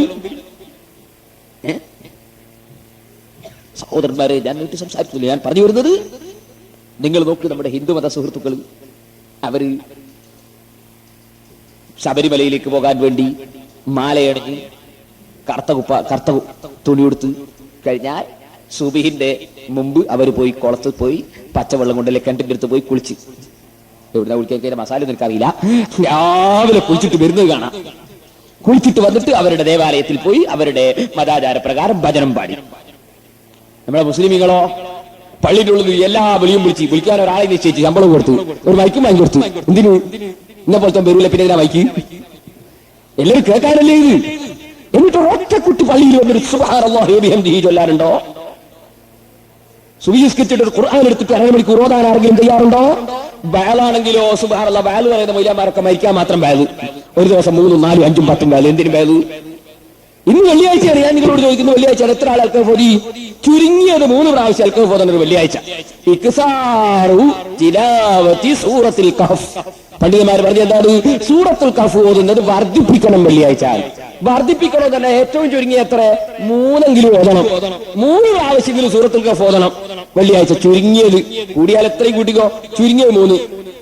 എത്ര ആളുണ്ടാവും 3 പ്രാവശ്യം സൂറത്തുൽ കഹ്ഫ് ഓതിയാൽ? ഇന്ന് ഈ സാഹസിൽ ഞാൻ ചോദിക്കുക, ഞാൻ അടക്കം തന്നെ ചോദിക്കുക. ഞാനും 1 ഓതിയിട്ടുള്ളൂ, 3 ഞാനും ഓതിയിട്ടില്ല. വയലാണെങ്കിലോ ഞാനും പറയുന്നുണ്ട്, നിങ്ങൾ കേൾക്കുന്നുണ്ട്. എന്താ കൊണ്ട് കാര്യം? കേൾക്കുന്ന വയലനുസരിച്ച് ജീവിക്കുന്ന ജനങ്ങളെവിടെ? വയൽ വന്നിട്ടാണ് കാര്യം. പ്രവർത്തന രംഗത്ത് ആരെങ്കിലും ഉണ്ടോ? സഹോദരന്മാരെ, ഓരോ നിസ്കാരത്തിന്റെയും ശേഷമുള്ള ദിക്ർ മുടങ്ങാതെ ചൊല്ലുന്നവരെവിടെ? അല്ലാഹുവിന്റെ റസൂലിന്റെ പേരിൽ സ്വലാത്ത് ചൊല്ലണം, എപ്പോഴും ചൊല്ലണം. പ്രധാനപ്പെട്ട സുന്നത്തുള്ള സമയങ്ങളുണ്ട്. ഇപ്പോൾ ഞാൻ അതിലേക്ക് കടക്കുന്നില്ല. 20ഓളം സ്ഥലങ്ങൾ പ്രത്യേകം റസൂലുള്ളാഹി സ്വല്ലല്ലാഹു അലൈഹി വസല്ലം തങ്ങളുടെ പേരിൽ സ്വലാത്ത് സുന്നത്തുള്ള സ്ഥലങ്ങൾ ഇബ്നു ഹജറുൽ അസ്ഖലാനി റഹിമഹുല്ലാഹ് എടുത്തു പറഞ്ഞിട്ടുണ്ട്.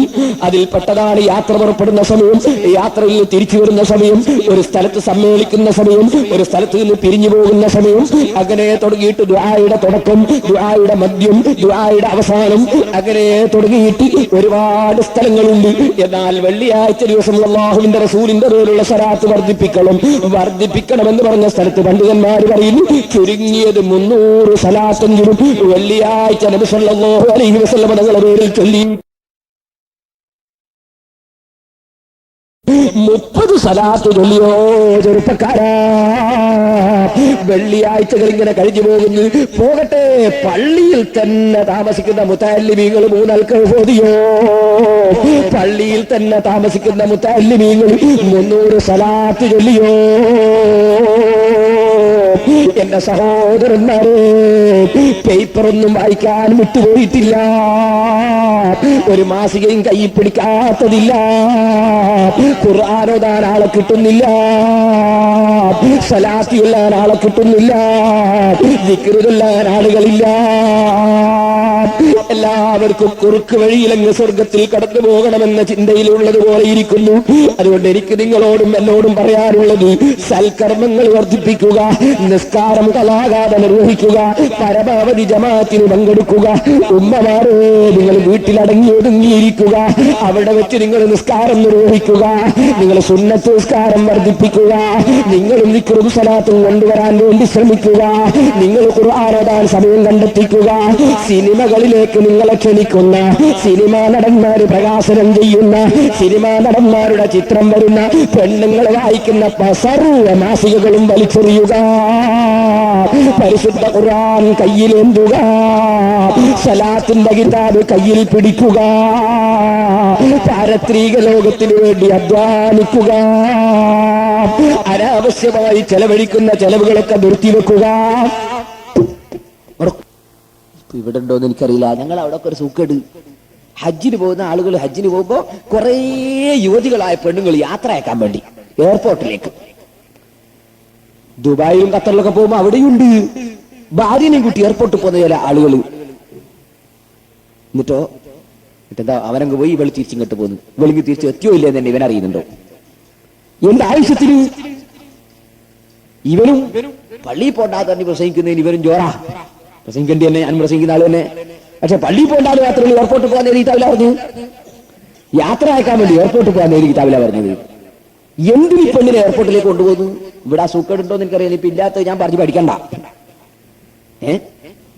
കുറെ പെണ്ണുങ്ങൾ എയർപോർട്ടിൽ വന്ന് ഇങ്ങനെ കുന്തം പോലെ നിൽക്കുക. എന്നിട്ട് പോകുന്ന ആളുകളൊക്കെ ബുദ്ധിമുട്ടുക. ഞാൻ തന്നെ പലപ്പോഴും കേൾക്കാറായാലുണ്ട്. കേൾപ്പ് പോരാവില്ല, ഈ ഉൾപ്പിലാണ് നിൽക്കുക പെണ്ണുങ്ങൾ. വേറെ സ്ത്രീകൾ സുബ്ഹാനല്ലാഹ് ഉറൂസ് നേർച്ചാന്നൊക്കെ പറഞ്ഞിട്ട് ഔലിയാക്കളെ മഖ്ബറയിലേക്ക് പോയി ആണുങ്ങൾ പെണ്ണുങ്ങൾ തമ്മിൽ ഒന്നും തിരക്കും. ഔലിയാക്കൾ നിങ്ങളെ സൗന്ദര്യം കാണാൻ കുത്തിരിക്കല്ല അവിടെ. ഔലിയാക്കളെ മഖ്ബറ സിയാറത്തിൽ സുന്നത്തില്ല എന്നല്ല ഞാൻ പറഞ്ഞു ഇതിനർത്ഥം. പക്ഷെ ആണും പെണ്ണും ഇടകലർന്നുകൊണ്ട് ഇതിനെ നടത്തണം. ഞാൻ ചോദിക്കുന്നു, ഏറ്റവും വലിയ യാത്രയപ്പ് ഏതാണെന്നറിയോ? മരണത്തിന്റെ യാത്രയപ്പാണ്. ഭർത്താവിനെ യാത്രയാക്കാൻ വേണ്ടി ഭാര്യമാര് ഖബർസ്ഥാനിയിലേക്ക് പോകാറുണ്ടോ? ബാപ്പനെ യാത്രയാക്കാൻ വേണ്ടി മകള് പോകാറുണ്ടോ? മകനെ യാത്രയാക്കാൻ വേണ്ടി ഉമ്മ പോകാറുണ്ടോ? തിരിച്ചു വരാത്ത യാത്രയപ്പിന് പോകാത്ത പെണ്ണ് എന്തിനാണ് തിരിച്ചു വരുന്ന യാത്രയപ്പിന് പോകുന്നത്? സഹോദരന്മാരെ, ഞാൻ നിങ്ങളോട് ഓർമ്മപ്പെടുത്തട്ടെ, ഇസ്ലാമിന്റെ നിയമങ്ങളൊക്കെയും പരിഷ്കാരത്തിന് വേണ്ടി വലിച്ചെയ്യുന്ന ഒരു കാലമാണിത്. സുബ്ഹാനല്ലാഹ്, പെണ്ണ് സ്റ്റേജിൽ കയറി പ്രസംഗിക്കുന്ന കാലമാണ്, പെണ്ണിനെ കൊണ്ട് പ്രകടനം നടത്തിക്കുന്ന കാലമാണ്. ഞാനൊരു കാര്യം പറയട്ടെ, ഇസ്ലാമിൽ വളരെ പുണ്യമുള്ള കാര്യമല്ലേ ബാങ്ക് കൊടുക്കൽ? ആ ജമാഅത്തിന്റെ ബാങ്ക് കൊടുക്കുന്ന സമയത്ത് ബാങ്ക് കൊടുക്കുന്നവനെ നോക്കൽ സുന്നത്താണ്, ബാങ്ക് കൊടുക്കുന്നവന്റെ ശബ്ദം കേൾക്കൽ സുന്നത്താണ്. മുക്കരിച്ചാരാ നോക്കൽ സുന്നത്താന്നാ പറഞ്ഞ് ബാങ്ക് കൊടുക്കുമ്പോ? മുക്കരിച്ചായ വകയിലല്ല, ബാങ്ക് കൊടുക്കുന്ന ആളായ വകയില്ല, അത് വേറെ ആൾ കൊടുത്താൽ അയാളെ നോക്കണം. ബാങ്ക് കൊടുക്കുന്ന ആളെ നോക്കൽ സുന്നത്തുണ്ട്, ബാങ്ക് കൊടുക്കുന്ന ആളെ ശബ്ദം കേൾക്കൽ സുന്നത്തുണ്ട്. പക്ഷേ നോക്കാനും പറ്റില്ല, ശ്രദ്ധിച്ച് കേൾക്കാനും പറ്റില്ല. അങ്ങനത്തെ കക്ഷികളല്ലേ സ്ത്രീകള്. അതുകൊണ്ട് തന്നെ സ്ത്രീകൾക്ക് ജമാഅത്തിന്റെ ബാങ്ക് കൊടുക്കൽ ഹറാമാണെന്ന് തന്നെ പണ്ഡിതന്മാർ രേഖപ്പെടുത്തുന്നു. പക്ഷേ നിയമങ്ങൾ മുഴുവനും വലിച്ചെറിയാനല്ലേ പലരും പരിശ്രമിച്ചുകൊണ്ടിരിക്കുന്നത്. ഞാനതിലേക്ക് കടക്കുന്നില്ലൊരു സൂചനക്ക് വേണ്ടി മാത്രം പറഞ്ഞതാണ്. എന്റെ ഉമ്മമാരെ വീട്ടിന്റെ ഉള്ളിൽ അടങ്ങി ഒതുങ്ങിയിരുന്നു ദിക്റും സലാത്തും ഖുർആനോത്തും ഒക്കെ വർദ്ധിപ്പിക്കാൻ ശ്രമിക്കുക. സഹോദരന്മാരെ, സഹോദരിമാരെ, അനാവശ്യം പറയാതിരിക്കുക, ഗീബത്തും നമീമത്തും കൈയൊഴിക്കുക, ഏഷണി പറയാതിരിക്കുക, ഈ ഏപ്രിൽ 1 അന്നാണെങ്കിലും കളവ് പറയാതിരിക്കുക, നാം സത്യം മാത്രം പറഞ്ഞ് ജീവിക്കുക, പണ്ഡിതന്മാരെ ഗ്രൂപ്പിൽ വെച്ച് കുറ്റം പറയാതിരിക്കുക. ചെറിയ പ്രശ്നത്തിനു വേണ്ടി കുടുംബക്കാരിൽപ്പെട്ടവരോട് മിണ്ടാത്തവരുണ്ട്, അയൽവാസികളുമായി തെറ്റി ജീവിക്കുന്നവരുണ്ട്, തൊട്ടടുത്ത വീട്ടുകാരോട് മിണ്ടാത്തവരുണ്ട്, കുടുംബങ്ങൾ തമ്മിൽ പടങ്ങി ജീവിക്കുന്നവരുണ്ട്. മുസ്ലിമേ, നിന്റെ ജീവിതത്തിൽ ഈ നയങ്ങളൊന്നും പാടില്ല. കുടുംബങ്ങളുമായി സ്നേഹബന്ധം പുലർത്തുക, അയൽവാസികളുമായി നല്ല നിലയ്ക്ക് പെരുമാറുക, മുസ്ലിമീങ്ങൾ ഐക്യത്തോടുകൂടെ ജീവിക്കുക, പരസ്പരം സന്തോഷത്തോടെ സ്നേഹത്തോടെ. എല്ലാവരും ഒരൊറ്റ നേതാവിന്റെ അനുയായികളാണ്, മുഹമ്മദ് നബി സല്ലല്ലാഹു അലൈഹി വസല്ലം തങ്ങളുടെ ഉമ്മത്താണ് എന്ന നിലക്ക് പരസ്പരം സ്നേഹിച്ചുകൊണ്ട് ജീവിക്കുക. അതേ സമയത്ത് മറ്റു മതക്കാരോട് സൗഹാർദ്ദം പുലർത്തുക, മറ്റാരെയും ആക്രമിക്കാതിരിക്കുക, എല്ലാവരോടും നീതി പുലർത്തുക, എല്ലാവരോടും ന്യായം മാത്രം പെരുമാറുക. ആ നിലയ്ക്ക് ശുദ്ധമായൊരു ജീവിതം നയിച്ച് മോനെ ചെറുപ്പക്കാരാ, കള്ള് എന്ന് പറയുന്ന സാധനത്തിലേക്ക് നീ അടുത്തു പോകല്ല. രക്തം നജസായതുപോലെ, ചലം നജസായതുപോലെ, ഛർദ്ദിച്ചത് നജസായതുപോലെ, അതേ മലം നജസായതുപോലെ കള്ളും ഒരു നജസാണ് കേട്ടോ. നീ നജസ് കുടിയനാകല്ല, കഞ്ചാവ് വലിക്കാരനാകല്ല, ഷെയർ കച്ചവടം ചെയ്യുമ്പോ പാർട്ണർമാരുടെ ക്യാഷ് നീ അവരറിയാതെ പീടികയിൽ നിന്ന് വലിച്ച് കീശയിലാക്കല്ല. ഓ ജോലിക്ക് നിൽക്കുന്ന തൊഴിലാളികളെ, മുതലാളിമാരെ വഞ്ചിച്ച് നിങ്ങളെ കീശയിലാക്കല്ല. ഓ ജോലിക്ക് നിർത്തുന്ന മുതലാളിമാരെ, പാവപ്പെട്ട തൊഴിലാളികളുടെ വേതനം കൃത്യമായി കൊടുക്കാതെ നിങ്ങൾ ഹുങ്കിനടിക്കല്ല.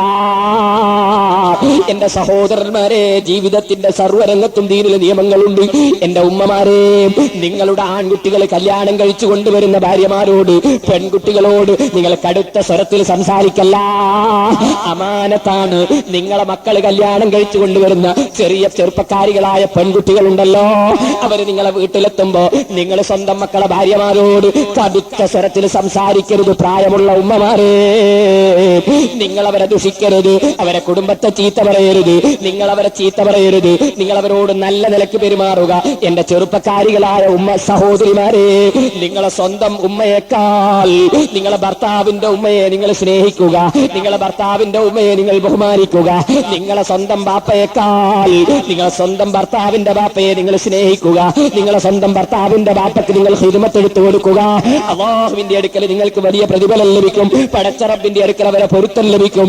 ആ നിലയ്ക്ക് എല്ലാ രംഗങ്ങളും, കുടുംബ ജീവിതമാകട്ടെ, ദാമ്പത്യ ജീവിതമാകട്ടെ, അയൽവക്കക്കാരുമായുള്ള ബന്ധമാകട്ടെ, എല്ലാ രംഗത്തും പരിശുദ്ധ ദീനുൽ ഇസ്ലാമിന്റെ നിയമങ്ങൾ പാലിച്ച് ജീവിക്കുക. ചെറുപ്പക്കാരെ, നിങ്ങളുടെ സ്വന്തം ഭാര്യമാരോട് അക്രമം ചെയ്യാതിരിക്കുക, ഭാര്യമാരെ കൊണ്ട് അന്യന്റെ ഹക്ക് തിന്നിക്കാതിരിക്കുക. നിങ്ങളെ ചെറിയ മക്കളില്ലേ, 6, 7, 5, 3, 4 വയസ്സുള്ള മക്കൾ, ആ മക്കൾ അറിയുന്നില്ലല്ലോ.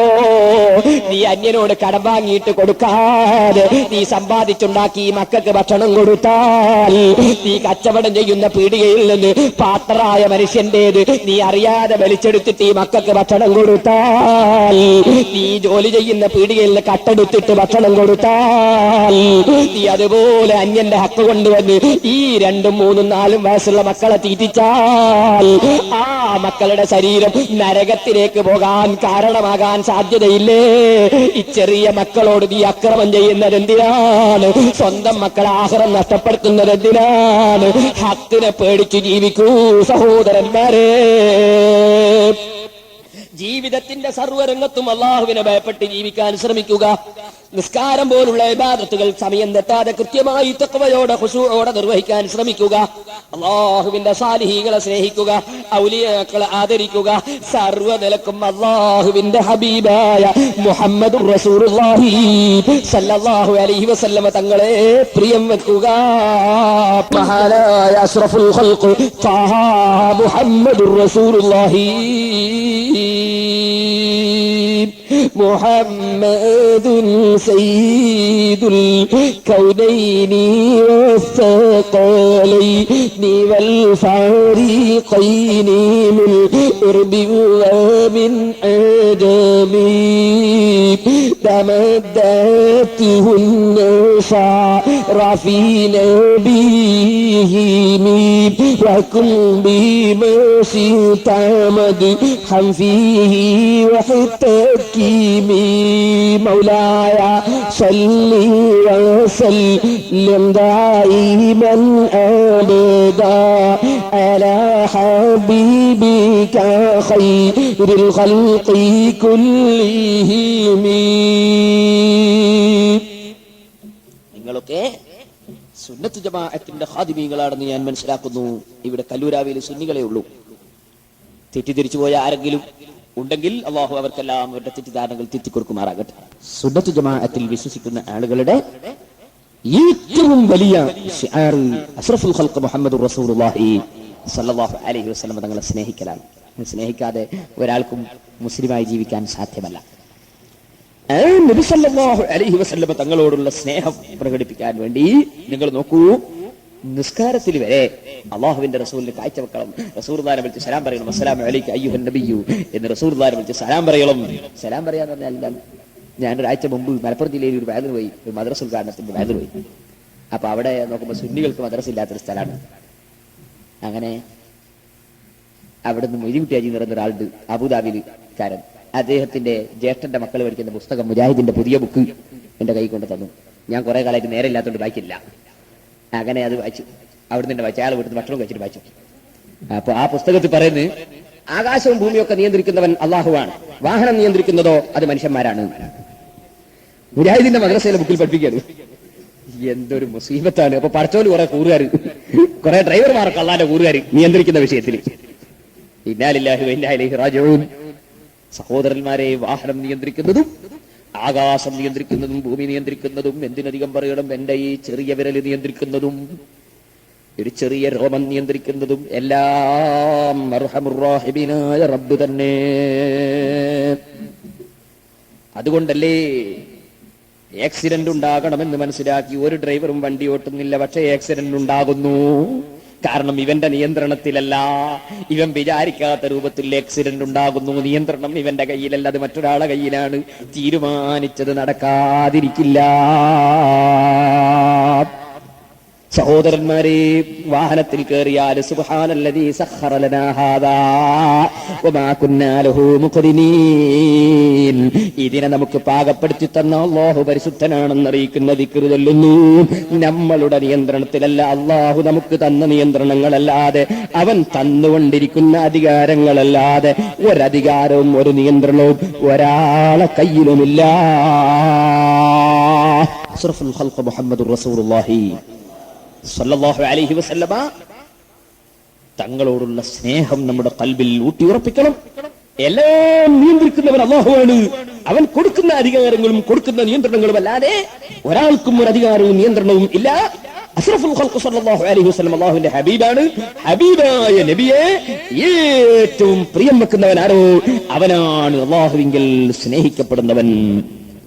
അതുകൊണ്ട് തന്നെ നിസ്കരിക്കുന്ന സമയത്ത് റസൂലുള്ളാഹിനെ വിളിക്കണം. അസ്സലാമു അലൈക അയ്യുഹൻ നബി. പറഞ്ഞു വന്നത് മുജാഹിദിന്റെ മദ്ഹബ് പരിശോധിച്ച് നോക്കുമ്പോൾ അതിലുണ്ട് അസ്സലാമു അലൈക അയ്യുഹൻ നബി എന്ന് തഹയ്യാത്തിൽ കൊടുത്തിട്ടുണ്ട്. റസൂലുള്ളാഹിനെ വിളിച്ച് സലാം പറയണം. റസൂലുള്ളാഹിനെ വിളിച്ച് സലാം പറയുമ്പോൾ നിങ്ങളും ചിന്തിച്ചു നോക്കും, ഈ സലാം പറയാൻ തന്നെ എന്താണ്? കേവലം ഒരു പ്രാർത്ഥനയാണോ? അത് സലാം പറയൽ കേവലം ഒരു പ്രാർത്ഥനയാണോ? അങ്ങനെയാണെങ്കിൽ അള്ളാഹു നമ്മെ എല്ലാവരെയും നന്നാക്കി തരട്ടെ. എല്ലാവരും ആമീൻ പറയാൻ എന്താ കാരണം? അതൊരു പ്രാർത്ഥനയാണ്. എന്നാ ഞാനിവിടെ പ്രസംഗിക്കാൻ കയറുന്ന ഉടനെ തന്നെ പറഞ്ഞു അസ്സലാമു അലൈക്കും. ഒറ്റ കുട്ടി ആമീൻ പറഞ്ഞില്ല. അസ്സലാമു അലൈക്കും എന്തുകൊണ്ട് ആമീൻ പറഞ്ഞില്ല? അതൊരു കേവലം പ്രാർത്ഥനയല്ല, മറിച്ച് അതൊരു അഭിവാദ്യമാണ്, ഒരു കാഴ്ചവെക്കലാണ്. ആ കാഴ്ചവെക്കല് അല്ലാഹുവിന്റെ റസൂൽ കാഴ്ചവെക്കുകയാണ്. മദീനയിൽ കിടക്കുന്ന നബി സല്ലല്ലാഹു അലൈഹി വസല്ലം തങ്ങൾക്ക് ഇവിടെ വെച്ച് കാഴ്ചവെക്കുകയാണ്. അസ്സലാമു അലൈക അയ്യുഹൻ നബിയ്യു. ഇബ്നു ഹജറുൽ ഹൈതമി റളിയല്ലാഹു അൻഹു അവിടുത്തെ അൽ ജൗഹറുൽ മുനല്ലം എന്ന ഗ്രന്ഥത്തിൽ വിശദമായി രേഖപ്പെടുത്തിയത് കാണാം. ഓ മനുഷ്യ, ഒരു ദിവസം ചുരുങ്ങിയത് 5 പ്രാവശ്യമെങ്കിലും മദീനയിൽ കിടക്കുന്ന നേതാവിനെ വിളിച്ച് അഭിവാദ്യമർപ്പിക്കാതെ നീ ശരിയായ മുസ്ലിമാകുന്നില്ല. ആ നിലയ്ക്ക് എന്റെയും നിങ്ങളെയും കൽബ് ബന്ധപ്പെടുന്ന ലോകത്തിന്റെ നേതാവ് മുഹമ്മദുർ റസൂലുള്ളാഹി, ആ നബിയെ പ്രിയം വെക്കണം സഹോദരന്മാരെ. ആ നബിയോടുള്ള സ്നേഹം കൊണ്ടല്ലാതെ ഒരു മനുഷ്യരും സലാമത്തില്ല. ഞാൻ പറഞ്ഞില്ലേ, പാവപ്പെട്ടവരെ സഹായിക്കാൻ വേണ്ടി സാധാ മുതലാളിമാരിൽ നിന്ന് പണം സംഭരിച്ചു വെച്ചിട്ട് ദുആ ചെയ്ത് മഴ വാങ്ങിച്ചു കൊടുക്കാറുള്ള മഹാൻ വെളിയങ്കോട് ഉമർ ഖാദി റഹിമഹുല്ലാഹ് ബ്രിട്ടീഷുകാരുടെ ജയിലിൽ കിടക്കുന്ന സമയത്ത് അതേ ജയിലിൽ നിന്ന് തഹജ്ജുദ് നിസ്കരിക്കാൻ വേണ്ടി വെള്ളം കിട്ടാൽ ജയിലിന്റെ വാതിലിന് പോയി മുട്ടിയിട്ട് പോലീസുകാരെ പാതിരാ സമയമായി പോയി, എന്റെ യജമാനന് സുജൂദ് ചെയ്ത് തഹജ്ജുദ് നിസ്കരിക്കണം, എനിക്ക് ആ തഹജ്ജുദിന് വേണ്ടി ഒളുവെടുക്കാൻ വെള്ളം തരുമോ പോലീസുകാരെ?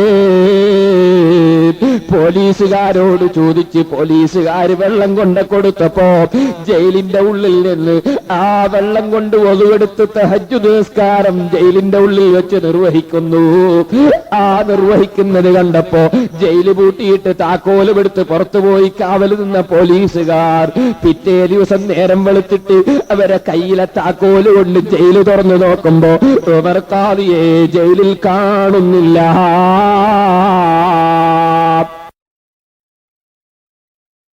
കറാമത്ത് നിഷേധിയായ കോഴിക്കോട്ടുകാരൻ CN അഹ്മദ് മൗലവി കേരളത്തിന്റെ ചരിത്രം പറയുമ്പോ പറഞ്ഞു, ഉമർ ഖാദിയെ ജയിലിലിട്ടു.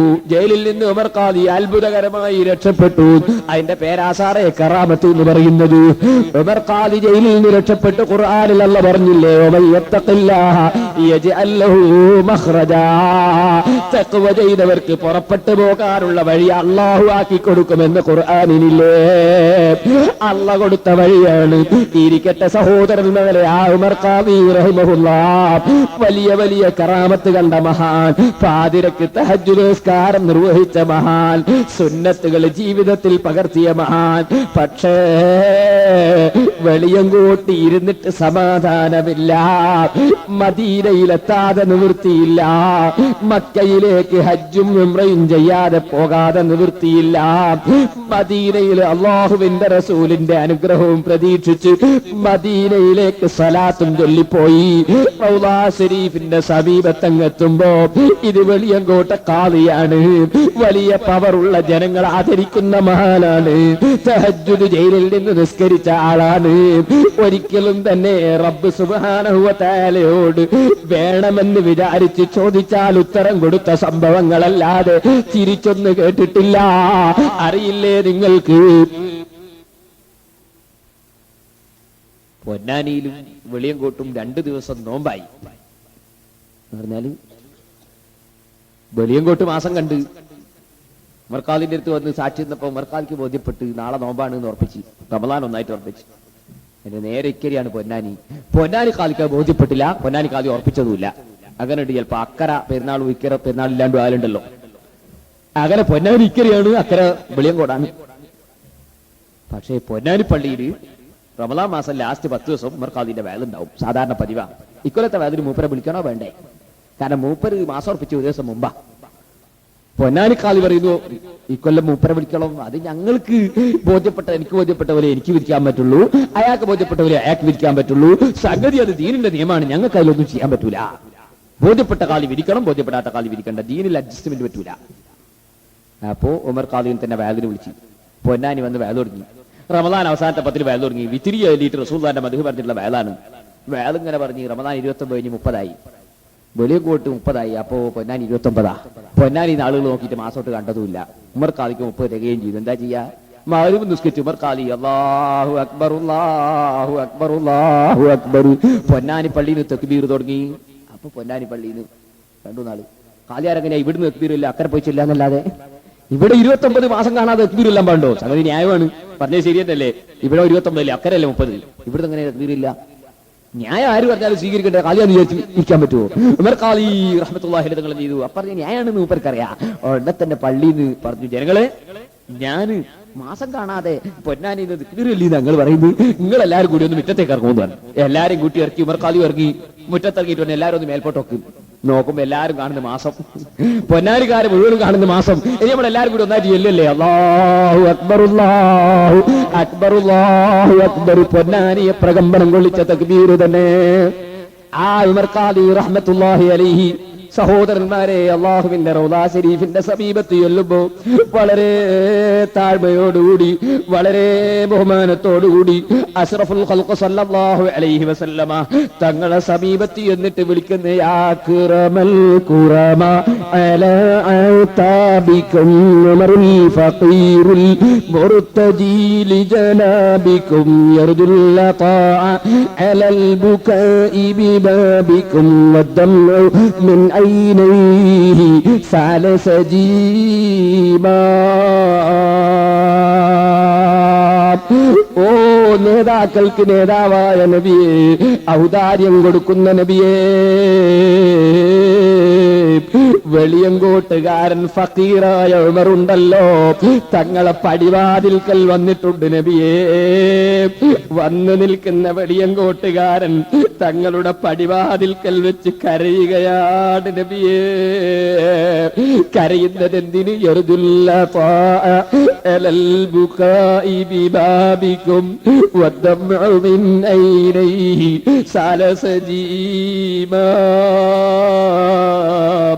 നബിയെ, തങ്ങളെ ഖബറിൽ നിന്ന് ഈ പാവപ്പെട്ട വെളിയങ്കോട്ടുകാരൻ ഉമറിന് ശുപാർശ കിട്ടുമെന്നും തങ്ങൾ സഹായിക്കുമെന്നും തങ്ങളിൽ നിന്ന് എന്തെങ്കിലും കിട്ടുമെന്നും വിചാരിച്ചു വന്നതാണ്.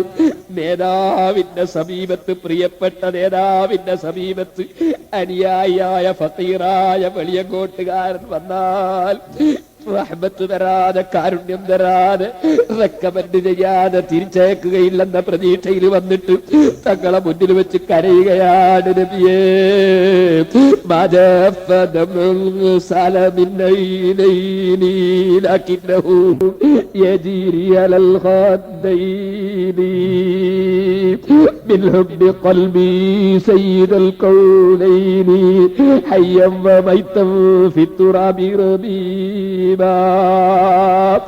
നബിയേ, അങ്ങയുടെ പടിവാതിൽക്കൽ വന്ന് കരയുന്ന വെളിയങ്കോട്ടുകാരന്റെ കണ്ണിൽ നിന്നൊലിക്കുന്ന കണ്ണുനീര് അതാ കവിൾത്തടത്തിലൂടെ ഒലിച്ചുകൊണ്ടിരിക്കുന്നു.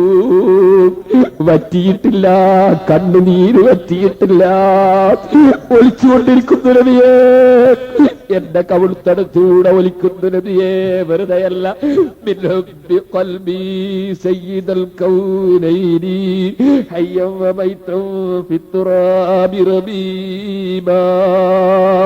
കൽബിന്റെ അടിത്തട്ടിൽ അങ്ങയെ സ്നേഹിച്ചപ്പോ അവിടുന്ന് കിടക്കുന്ന സ്ഥലത്ത് വന്നപ്പോ കരച്ചലാണ് നബിയേ. പറഞ്ഞുകൊണ്ടിരിക്കുന്നതിനിടയിൽ റൗളാ ശരീഫ് തുറന്നു കാണാൻ വേണ്ടി ഉമർ ഖാദി തങ്ങൾ ആഗ്രഹിക്കുന്ന സമയമാണ്. അതാ നല്ല 1-ാം നമ്പർ ലോക്കിട്ട് പൂട്ടിയിട്ടുള്ള റൗളാ ശരീഫിന്റെ വാതിൽ അവിടുന്ന് പറഞ്ഞുകൊണ്ടിരിക്കുന്ന സമയത്ത് ഓട്ടോമാറ്റിക്കായി തുറന്നുപോയി. സഹോദരന്മാരെ, റസൂലുള്ളാഹിനെ വിളിച്ച് സഹായം ചോദിച്ച ഉമർത്താളി മരിച്ചവരെ വിളിച്ചതുകൊണ്ട് കാഫിറായി പോയി എന്ന് പറയുന്ന ആളുകളെ വിളിച്ച് സൽക്കാരം നടത്തണോ, അവരെ വിളിച്ച് ആദരിക്കണോ? അല്ലാഹുവിന്റെ റസൂലിനെ പ്രിയം വെച്ച് തഖ്വ ചെയ്ത് ജീവിച്ച് മരിക്കുക. റബ്ബ് സുബ്ഹാനഹു വ തആല അതിന് തൗഫീഖ് നൽകട്ടെ. റബ്ബിനോട് ഒരുപാട് കാര്യത്തിന് ദുആ ചെയ്യാറുണ്ട്. ഒരുപാട് വിഷയങ്ങൾക്ക് പലരും ദുആ ചെയ്യാൻ നേർച്ചകളും സദഖകളും തന്നിട്ടുണ്ട്. ഹജ്ജിന് പോകാൻ ഉദ്ദേശിച്ചിട്ട് സുഖമില്ലാതെ ആശുപത്രിയിൽ കിടക്കുന്നവർ ദുആ ചെയ്യാൻ പറഞ്ഞിട്ടുണ്ട്. എല്ലാവർക്കും വേണ്ടിയും പടച്ച റബ്ബിനോട് നമുക്കൊന്നായി ദുആ ചെയ്യണം. അല്ലാഹു സാധുവായ എന്നെയും നിങ്ങളെയും നമ്മെ സ്നേഹിക്കുന്ന മുഴുവൻ ആളുകളെയും അല്ലാഹുവിന്റെ റസൂലിനെ പ്രിയം വെച്ച് ആഖിറം രക്ഷപ്പെടുന്ന മുഅ്മിനീകളിൽ ഉൾപ്പെടുത്തി തരട്ടെ. നമ്മുടെ പ്രവർത്തനങ്ങളെല്ലാം റബ്ബ് സുബ്ഹാനഹു വ തആല ഖബൂൽ ചെയ്യട്ടെ. ഞങ്ങൾ ചൊല്ലിയ സ്വലാത്ത് നിന്റെ ഹബീബായ അഷ്റഫുൽ ഖൽഖ് സല്ലല്ലാഹു അലൈഹി വസല്ലമ അവിടുത്തെ മഹനീയ ഹദറത്തിൽ നീ എത്തിക്കണം റഹ്മാനേ. അവിടുത്തോടുള്ള സ്നേഹം ഞങ്ങളെ ഖൽബിൽ നീ ഏറ്റി തരണം റഹ്മാനേ. അവിടുത്തെ സ്ഥാനം നിസ്സാരപ്പെടുത്തി സംസാരിക്കുന്ന എല്ലാ ആളുകളുമായും ഞങ്ങളെ ഖൽബിന് നീ അകലം വർദ്ധിപ്പിക്കണേ റഹ്മാനേ. നിന്റെ ഹബീബായ നബി സല്ലല്ലാഹു അലൈഹി വസല്ലമ തങ്ങളുമായി ഞങ്ങളുടെ ഖൽബിന് അടുപ്പം വർദ്ധിപ്പിക്കണേ റഹ്മാനേ. അവിടുന്ന് പഠിപ്പിച്ച ദീനിന്റെ ഖാദിമീങ്ങളായി ഞങ്ങളെ നീ ഖബൂൽ ചെയ്യണം റഹ്മാനേ. ഞങ്ങൾ ചൊല്ലിയ തഹ്ലീലുകൾ ഞങ്ങളുടെ ജീവിതത്തിൽ ഞങ്ങളുമായി ബന്ധപ്പെട്ട ഞങ്ങളെ ഉമ്മബാപ്പമാര്, സ്നേഹിതന്മാര്, ഉസ്താദുമാര്, ശിഷ്യന്മാർ, ഞങ്ങളെ കുടുംബക്കാർ, ഞങ്ങളെ മജ്‌ലിസിൽ പങ്കെടുത്തവർ, ഞങ്ങളെ കൈകളിൽ സദഖകൾ തന്നവർ, ഞങ്ങൾക്ക് ഭക്ഷണം തന്നവർ, വെള്ളം തന്നവർ, ഞങ്ങളെ സ്നേഹിച്ച ആരൊക്കെ ഞങ്ങളിൽ നിന്ന് വിട്ടുപിരിഞ്ഞു പോയവരുണ്ടോ അവരുടെ ഖബറുകളിൽ നീ എത്തിക്കണേ റഹ്മാനേ. അവരുടെ ഖബറുകൾ നീ വിശാലമാക്കണം റഹ്മാനേ. ഞങ്ങളിൽ നിന്ന് വിട്ടുപിരിഞ്ഞു പോയ എല്ലാ മുഅ്മിനീങ്ങളുടെയും ഖബറുകളെ വിശാലമാക്കണം റഹ്മാനേ. അവരെയും ഞങ്ങളെയും സ്വർഗത്തിൽ ഒരുമിച്ച് കൂട്ടണം റഹ്മാനേ. ഒരു സദസ്സിനെയും ഉപദേശിക്കാനുള്ള യോഗ്യത സാധുവായ എനിക്കില്ല. ഞങ്ങളെല്ലാവരും നിന്റെ അടിമകളാണ്. നീ ഞങ്ങളുടെ യജമാനനാണ്. പാപികളായ ഞങ്ങൾ നിന്നിലേക്ക് മനസ്സുകൊണ്ടടുത്താൽ, മനസ്സുകൊണ്ട് ഖേദിച്ചാൽ നീ ഞങ്ങൾക്ക് മാപ്പ് തരുമെന്ന് ഞങ്ങളെ വാഗ്ദത്തം ചെയ്തിട്ടുണ്ട്. റബ്ബേ, തെറ്റുകൾ എത്ര വന്നുപോയ പാപികളാണെങ്കിലും അടിമകളായ ഞങ്ങൾക്ക് മാപ്പ് തരണേ റഹ്മാനേ. മാപ്പ് തരണേ റഹ്മാനേ. നീ നിന്റെ സാലിഹീകൾക്ക് തെറ്റുകളിലേക്ക് വഴുതി പോകാതെ ജീവിക്കാനുള്ള തൗഫീഖ് കൊടുത്തപ്പോൾ, നീ അവരെ ഏറ്റെടുത്തപ്പോൾ അവർക്ക് ത്വാഅത്തിൽ എളുപ്പം വന്നുപോയി.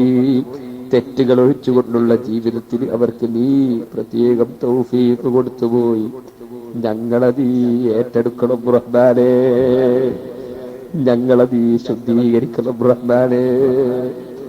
ഞങ്ങളെ നീ ശുദ്ധീകരിക്കണം റഹ്മാനേ.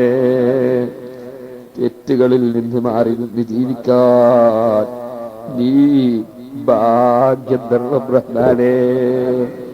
എല്ലാ അധികാരത്തിന്റെയും ഉടമസ്ഥൻ നീ തന്നെയാണ്. നീ കാരുണ്യം കൊടുത്തവർ വിജയിച്ചവരാ. ഞങ്ങൾ പാപികളും ദോഷികളുമാണ്. ഞങ്ങളിലേക്ക് കാരുണ്യത്തിന്റെ നോട്ടം നോക്കണേ റഹ്മാനേ. ദോഷങ്ങൾ മാപ്പ് ചെയ്യണേ റഹ്മാനേ. മാപ്പ് ചെയ്യണേ റഹ്മാനേ.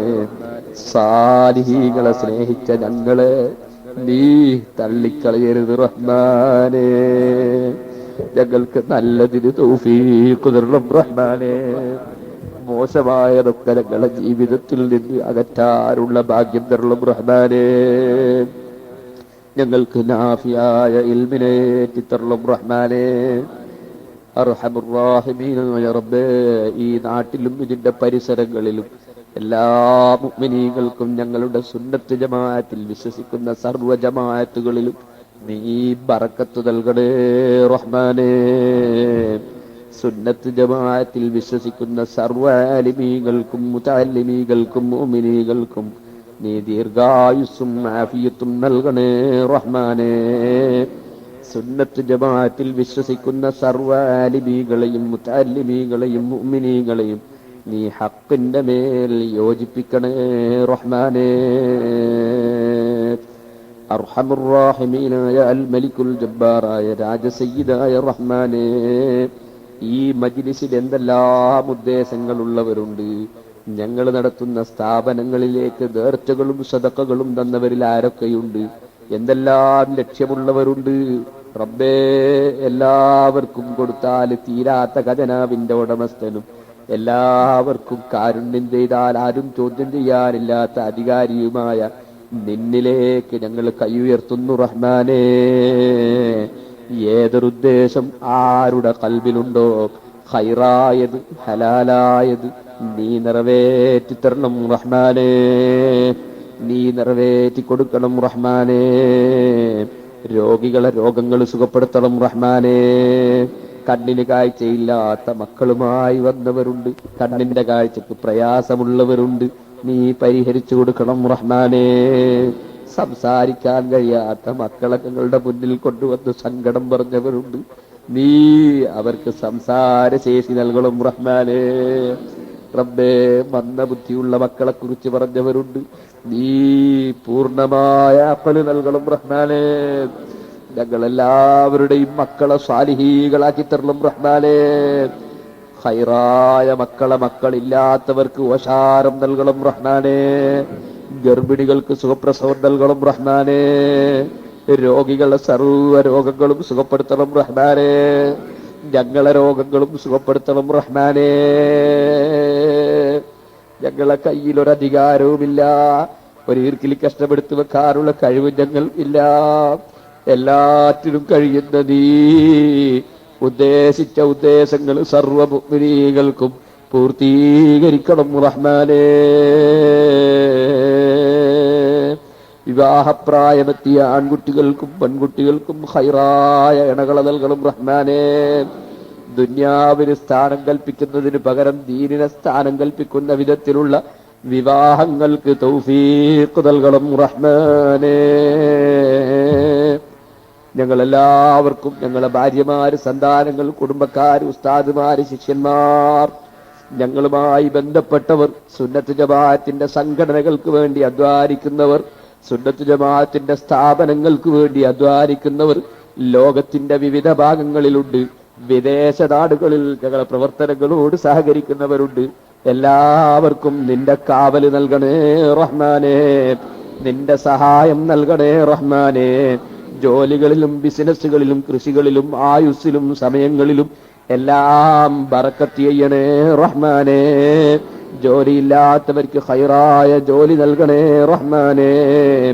എല്ലാ രംഗത്തും നീ പൊരുത്തപ്പെട്ട വഴിയിൽ ജീവിച്ച് അവസാനം കാമിലായ ഈമാനോടെ മരിച്ച് നിന്റെ സാലിഹീകളെ കൂടെ നിന്റെ ഹബീബായ നബി സ്വല്ലല്ലാഹു അലൈഹി വസല്ലമ അങ്ങയുടെ കൊടിക്കീഴിൽ ഒരുമിച്ച് കൂട്ടണേ റഹ്മാനേ. ഞങ്ങളുടെ ദുആ നീ ഖബൂൽ ചെയ്യണം റഹ്മാനേ. ഞങ്ങളെ ഖായിബാക്കരുത് റഹ്മാനേ. ഞങ്ങളുടെ ദുആക്ക് ഇജാബത്ത് നൽകണം റഹ്മാനേ, ഇജാബത്ത് നൽകണം റഹ്മാനേ.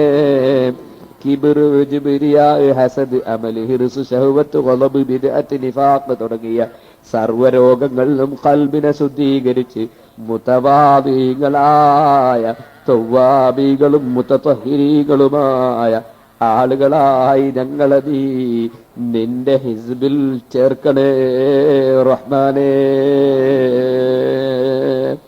മരിക്കുന്ന സമയത്ത് കാമിലായ ഈമാനോടെ മരിച്ച് ഞങ്ങളിൽ നിന്ന് മരിച്ചവരെയും ഞങ്ങളെയും നീ സ്വർഗത്തിൽ ഒരുമിച്ച് കൂട്ടണേ റഹ്മാനേ. ഞങ്ങൾ ഈ ചോദിച്ച കാര്യങ്ങൾ ഞങ്ങൾക്കും ഞങ്ങളുടെ മാതാപിതാക്കൾ, ഉസ്താദുമാർ, സഹപാഠികൾ കൊണ്ട് വസിയ്യത്ത് ചെയ്തവർ, ഞങ്ങളെ സ്നേഹിക്കുന്ന ആരെല്ലാം എവിടെയെല്ലാം ഉണ്ടോ, ദീനിന്റെ പ്രവർത്തന രംഗത്തും മറ്റുമായി ഞങ്ങളോട് സഹായിച്ച സഹകരിച്ച ആരെല്ലാം ഏതെല്ലാം നാടുകളിലുണ്ടോ അവർക്കെല്ലാം ഇക്കാര്യങ്ങൾ നീ ചെയ്തു കൊടുക്കണം റഹ്മാനേ. ربنا تقبل منا إنك أنت السميع العليم وتب علينا إنك أنت التواب الرحيم آمين برحمتك يا أرحم الراحمين وصلى الله تعالى وسلم على خير خلقه سيدنا محمد وآله وصحبه أجمعين سبحان ربك رب العزة عما يصفون وسلام على المرسلين والحمد لله رب العالمين. എല്ലാവരോടും ദുആ കൊണ്ട് വസിയത്ത് ചെയ്യുന്നു. അസ്സലാമു അലൈക്കും.